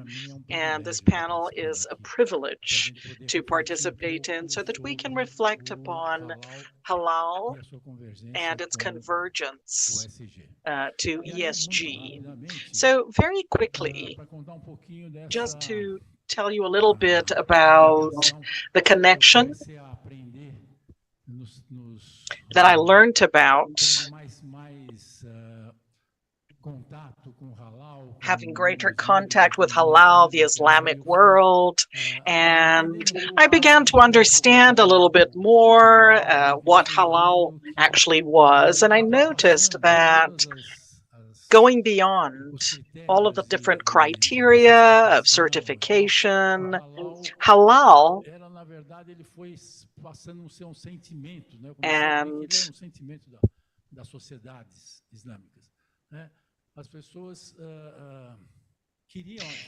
and you know, people wanted that. It's not because it was part of the rules. They wanted that because they were living that sort of thing. And this became a lifestyle, and as a lifestyle, it enhanced its scope, and it went to other sectors as well. So I was used to thinking that it was only food, but suddenly I realized that it went beyond the food products, and it went over to tourism, and then I couldn't understand how this went over to tourism. And then we noticed, you know, people noticed hotels, halal in Malaysia, and then we started to understand this more, and it was fashion as well, modest fashion and cosmetics, and even, you know, buying toothpaste. There had to be the halal seal because these toothpaste, they don't have illicit compounds, for example. And I saw this and I started learning, but I really learned when I saw the metrics of the overall halal indicator in the Islamic economy, and it was elaborated by the Center of Development of the Islamic Economy in Dubai, and it was metrics. There were 49 metrics to measure the countries, the 57 Islamic countries and another 16 countries that were the suppliers of halal products. And Brazil was there. And amongst these metrics, there were 49 of them, they placed 4 dimensions in these metrics. So one was the dimension of production, the availability of the product, and Brazil is very strong there, very strong in terms of the products, and they put the dimension of sensitization. So it wasn't the company, it was the country, how much the country was sensitive or sensitized the population to the concepts of halal, to this lifestyle. And another one that they also talked about, it was a social aspect, also very strong. So how much of the country works with this in terms of the population, right, with a concept. And one of them was also governance, the halal governance, so how they showed this. And when I saw that, that was about 2012, 2013, something like that. So I said, oh my God, so they are beginning to look at the country. And the supplier, the producer, they're going to go through that. The country's going to go through that. If they have halal, if they have that, if they have governance, if they have the social part, the availability and the sensitization, and this global, it's very interesting. In this business, and that's why congratulations to the organizers and all of the supporters. So they started talking about USG, and I said, okay, I've already seen this, and then this connection is a direct one, because everything that halal was doing in terms of measuring these metrics in the culture, ESG says the same thing. So definitely, we have an advantage here. We are the greatest producers of halal in the world, so we have the advantage of already having these things, and that's why this panel is so important. And I have a question for us to be able to debate during the panel, talking about what it is. So it is time for us to maximize the synergy between halal and ESG, definitely. Now, how is this possible? Is it possible to think about this for a company?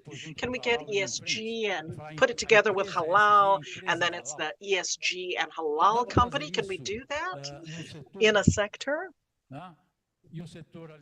And then the food sector is, and other sectors as well. So like tourism and fashion and health and the pharmaceutical world and entertainment, cosmetics, beauty. Can we do that? Can we do that for the whole sector? That can have this kind of synergy? And how do you do that?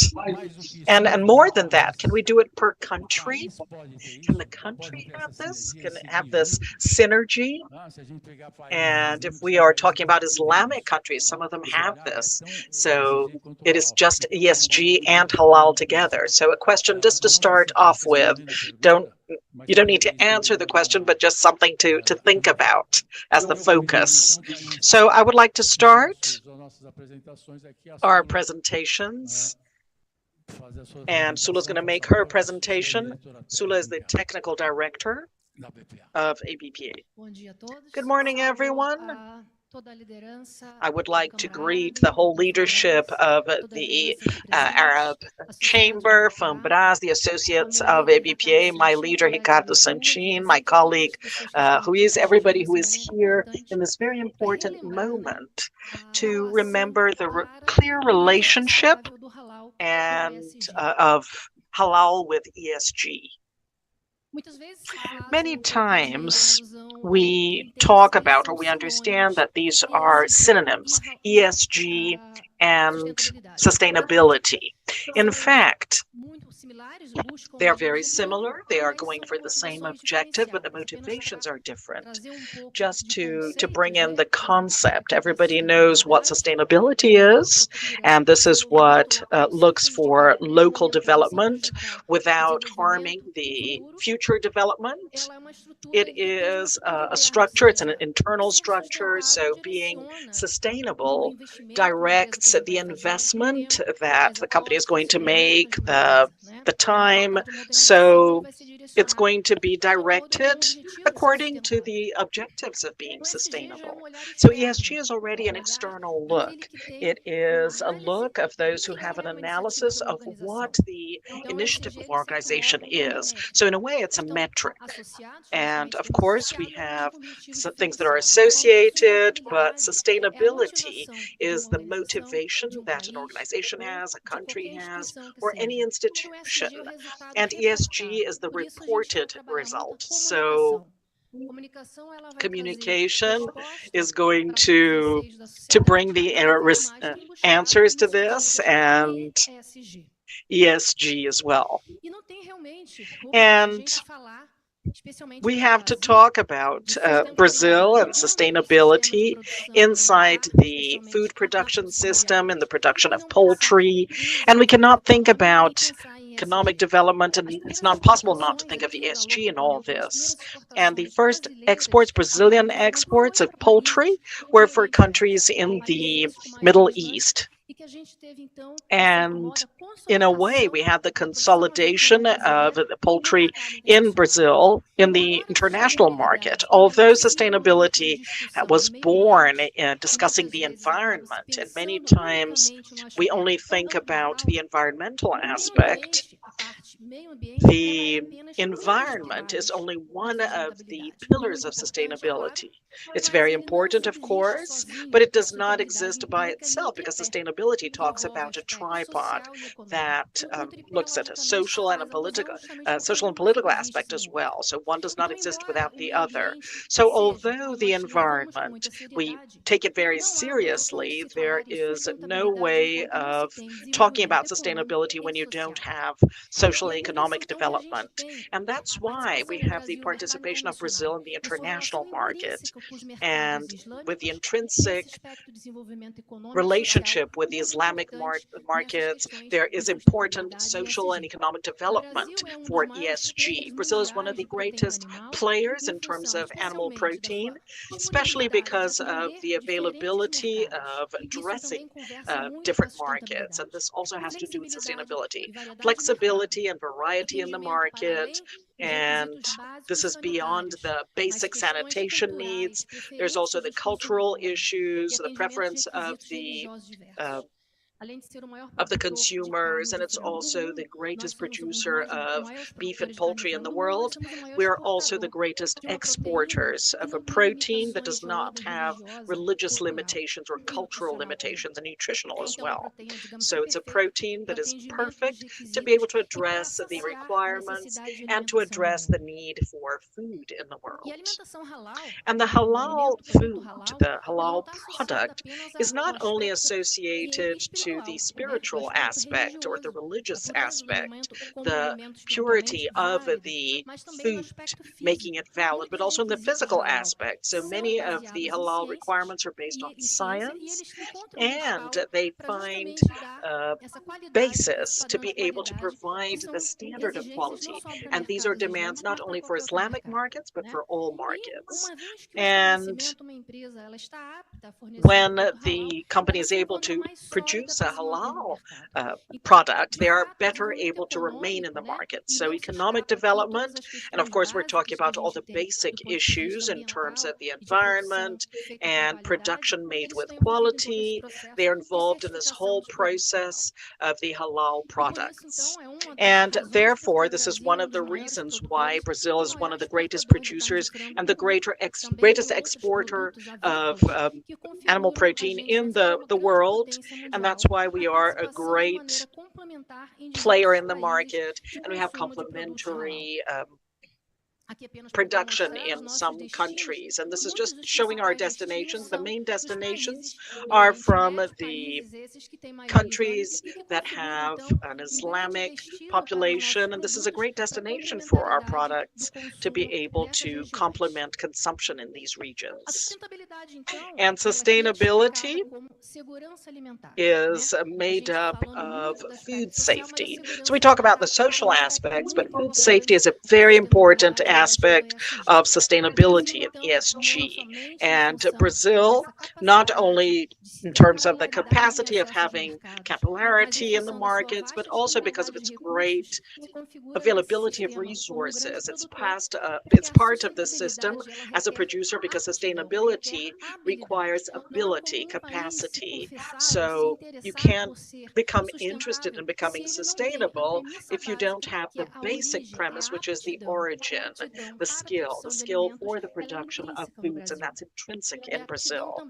And also to be able to feed several countries in the world. And we have reached this as one of the reasons, it's one of the motivations to work with a sustainable objective, which is zero hunger. Sustainability and respect towards diversity. So this is another characteristic in Brazil and also characteristic of the halal food. The halal food brings to the different populations, and even for our Brazilian culture, it brings social involvement, huge social involvement. There is a social appeal, valuing the appreciating employment, the coexistence of different cultures, tolerance, and respect for differences through food. Sustainability is a social development. In Brazil, most of the companies where we have the location of the companies, the agro industries for poultry, that's where you have great economic development, great social development, according to the Fisha Index. And in these places, you also have the development of culture and Islamic communities, showing once again the social appeal and the importance of ESG through halal. And of course, sustainability is sustainable production. It is consumption that is responsible and production as well. So Brazil respects very clearly through practices and other activities that are adopted in a voluntary manner. So these are for the preservation of the environment. So it has one of the environmental relationships that is extremely restrictive, one of the most in the world. And what we have is superior to many countries that produce foods. So definitely it's a coexistence of actions and a preservation of the environment, and making it very clear, respect to the biomas, the Amazon biome. Our production is completely centered in the regions outside the Amazonic biome. And if we think about sustainability and social economic development, we increase our responsibility even further when we have the perspective of growth in the population, and especially in developing regions, in developing countries. So it's a great challenge to address the requirements of the world, developing world that has a growth in population that is very high, and high demands as well when we talk about social development, economic development, and addressing very relevant requirements all the time.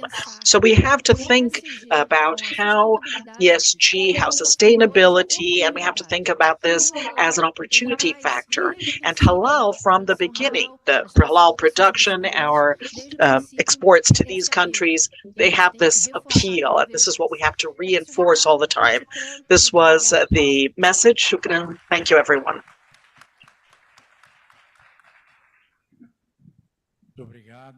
Thank you very much. Thank you, Sula. It's great to have a panel with such people who understand so much. And, you know, there's a little bit of I have a few questions, and I would like to say hello to Fernando Sampaio. Sorry, I didn't say anything to you in the beginning. So you are from ABIEC, Fernando's from ABIEC. He is the sustainability director, and this is the Brazilian Association of Protein Exporters in Brazil. So he's going to talk a little bit about halal and ESG. Thank you. Thank you for accepting. Good morning, Rubens. Can you hear me? Yes. So first of all, I'd like to apologize for not being present. I was not able to get there, but thank you very much for the invitation from the Arab Chamber of Commerce to participate here with you. And I'd like to also greet Sula. Sula made a brilliant presentation. So hopefully ESG and halal will talk even more, but I'd like to give you a few details because we have some numbers from the sector, and this is available in our site.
And especially for emerging countries, because this is where you have population growth, revenue growth, and today this is pulled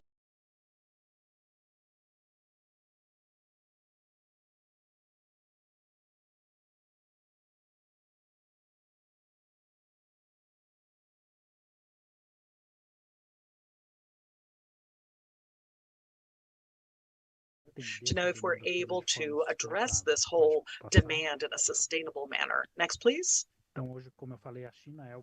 So today, as I said, China is the great market, but it's also a halal market. There's a lot of halal meat going to China for the Islamic population inside China. Next, please. And if we look at what we export in terms of halal foods, we have some numbers. It's exports that increased a lot and continue to grow. This continues to grow. Next, please. And today, if we add up all of the halal markets, halal is the second greatest Brazilian market that we have. And this proportion only got smaller because China increased. But if you take halal as a whole, it is the great market of bovine meat. And these are some of the most important markets, the categories of products, countries that we know have commercial relationships and where our products will be well received.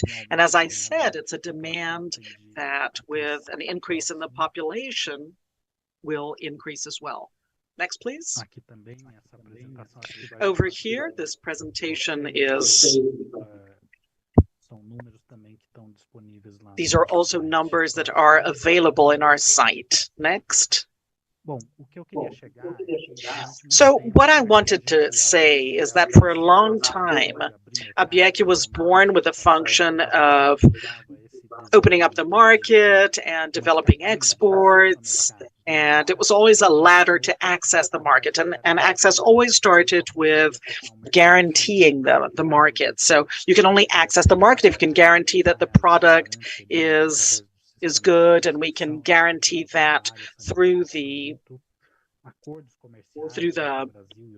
quality of the product, and also commercial agreements between the countries and the image. So it's important to note that halal already worked with this sort of thing. Halal is also part of this. It's also part of the negotiation with the countries that import our meat. So now, over the last few years, the climate agenda became transversal. So climate and involving the sustainable development and all that. All of this is part of a global agenda that is inside the group, and it's in the private sector as well. So we have a lot of demand from the private sector of importers and exporters and supermarkets, retail chains that have ESG commitments to provide sustainable development in their chain, and that's where it comes in. So how is halal associated to this as well? Next, please.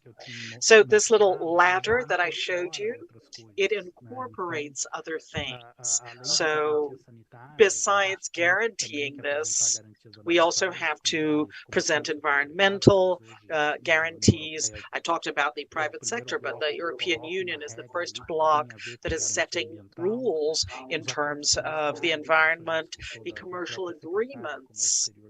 And the Secretary of External Commerce says that there's no discussion about a commercial. There are no discussions in the commercial sphere that do not talk about sustainability and the image as well. So, how is your product helping? So the climate agenda is already incorporated in commerce, and it's going to continue. And also the issue of how the fact that the companies, they already address halal, and how can these practices be used to increase commerce, and how we can use these practices and how we can compare this with halal to show what our companies are already doing that has to do with USG and it has to do with halal as well. And I think that is transversal to all of this. So I think Rubem said this in the beginning, but today we have companies applying these practices. We're talking about sustainable supply chains, and in meat, how are you able to address safety at work and transparency, respecting rights? All of this is in halal and in ESG, and I think this is a good beginning to the conversation. We can say, okay, our companies have these practices, and this has to do with halal. So we really have to go beyond just the practice of, because they think halal is only dealing with the raw meat, but we know it's much more than that. And our companies are already doing this, and we have to show this in terms of the importing countries as well.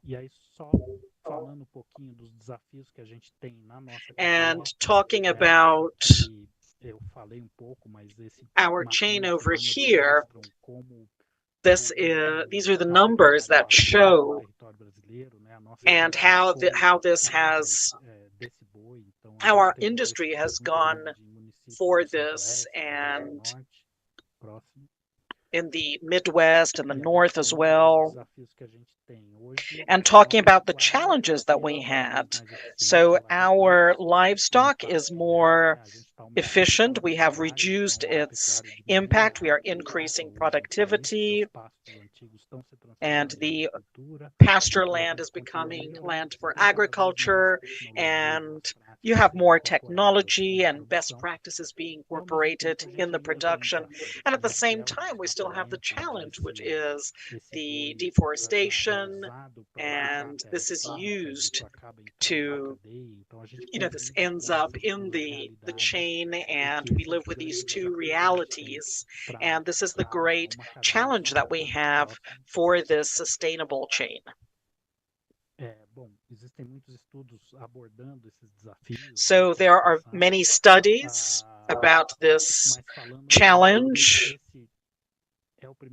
but this is the great challenge that we have in livestock. And today we have a pyramid of producers, very good and efficient producers, and they get money with livestock, and it's a base of the pyramid. And below the productivity average, and it's a great opportunity that they represent, because any kind of investment that is done there, we can increase our production just working with this basis and talking about investment and technical assistance and what is shown, the role that Brazil has in the future. So we're able to address this global demand in a sustainable manner, improving what you have. So we have the occupation of new areas, and at the same time transforming social reality of this great mass of new producers and bringing them in too. And on the other hand, looking at the challenge of deforestation in our chain, this is happening mostly in public land.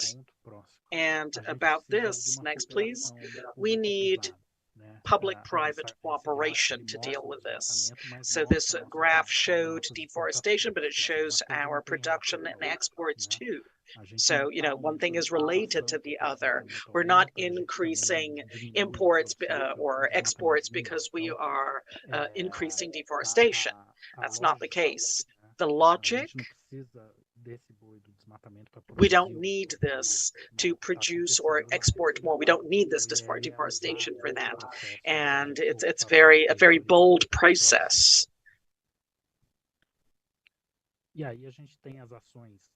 And then we have the actions, the public actions, and having the control.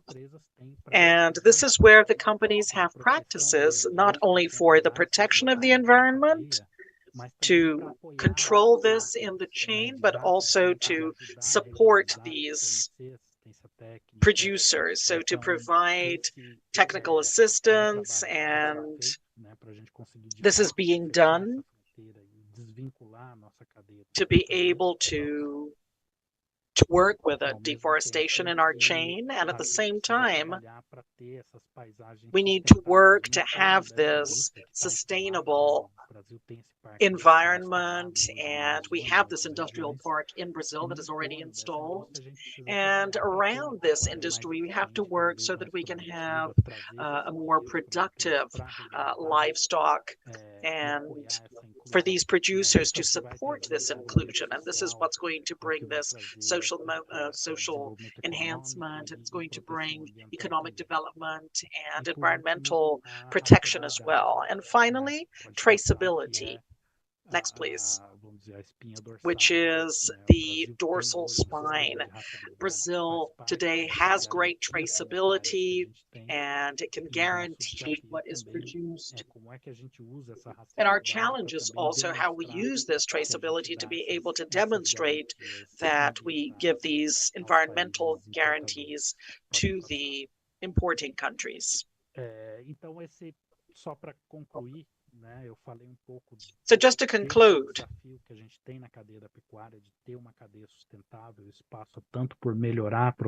this is to improve the communication,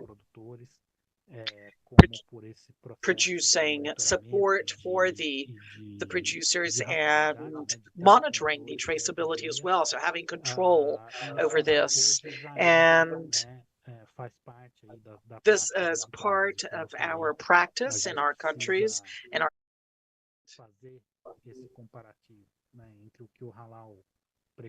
we have to make this comparison.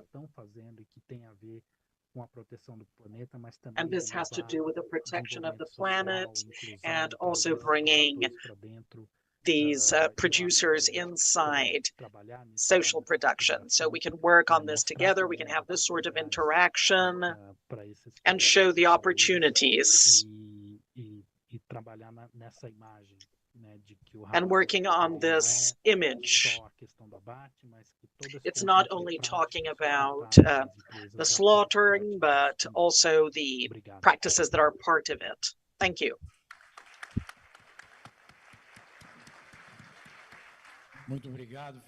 Thank you very much, Fernando. I think you brought this very important moment, bringing traceability to halal and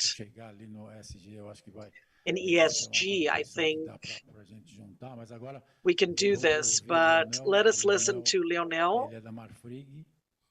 He's from Marfrig. He is the Director of Sustainability, Manager of Sustainability and Livestock. Thank you. Thank you, Rubens. Thank you for the invitation. Eu vou trazer pouquinho aqui agora. A Sula falou do setor, o Fernando também falou do nosso setor, e o que a gente gostaria de mostrar pouco aqui agora. So what we'd like to show now Essas práticas ESG, how we apply these ESG guidelines and according to the halal principles. So this definitely made us very satisfied because it's the same topic of the event, so sustainability, technology, innovation. We're also very aligned because we understand that sustainability and innovation and technology, they move together, providing what? And, you know, they're doing what is licit, what is correct, and aligned with the halal principles, of course. So this slide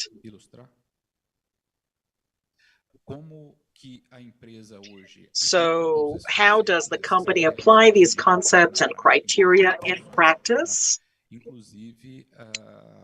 And also about sustainability today. So Sula said it well, sustainability many times is aligned to environmental concepts, but it's not necessarily only environmental concepts. So sustainability works with alignment of people, respect to society, alignment with the environment as well, and also the permanence of any business. So sustainability is to sustain yourself, keep yourself over time, doing what is correct, what is right, not only for the company, but for the world, for the people, everyone. So sustainability as one of the company's pillars, we distribute this topic into 6 different areas, which is what is applied in the day-to-day of the company and these activities. Os animais que vão ser trabalhados, como que é feita essa produção, em que critérios, em que conceitos que são trabalhados, a questão da redução and the reduction of the greenhouse gases. Fernando talked a little bit about that, about the climatic issue, and greenhouse gases are intrinsically connected to this respect to the animals, how the animals are treated. Then there's the issue of the use of natural resources, and this was mentioned by Renata at the start of the panel as well. So how to reduce the use of water in a sector that demands so much from these natural resources, but not only water, but energy. Here in Brazil, we have lots of water, right? And this is based on hydroelectric power plants, and this has to be done very carefully. So this is necessary for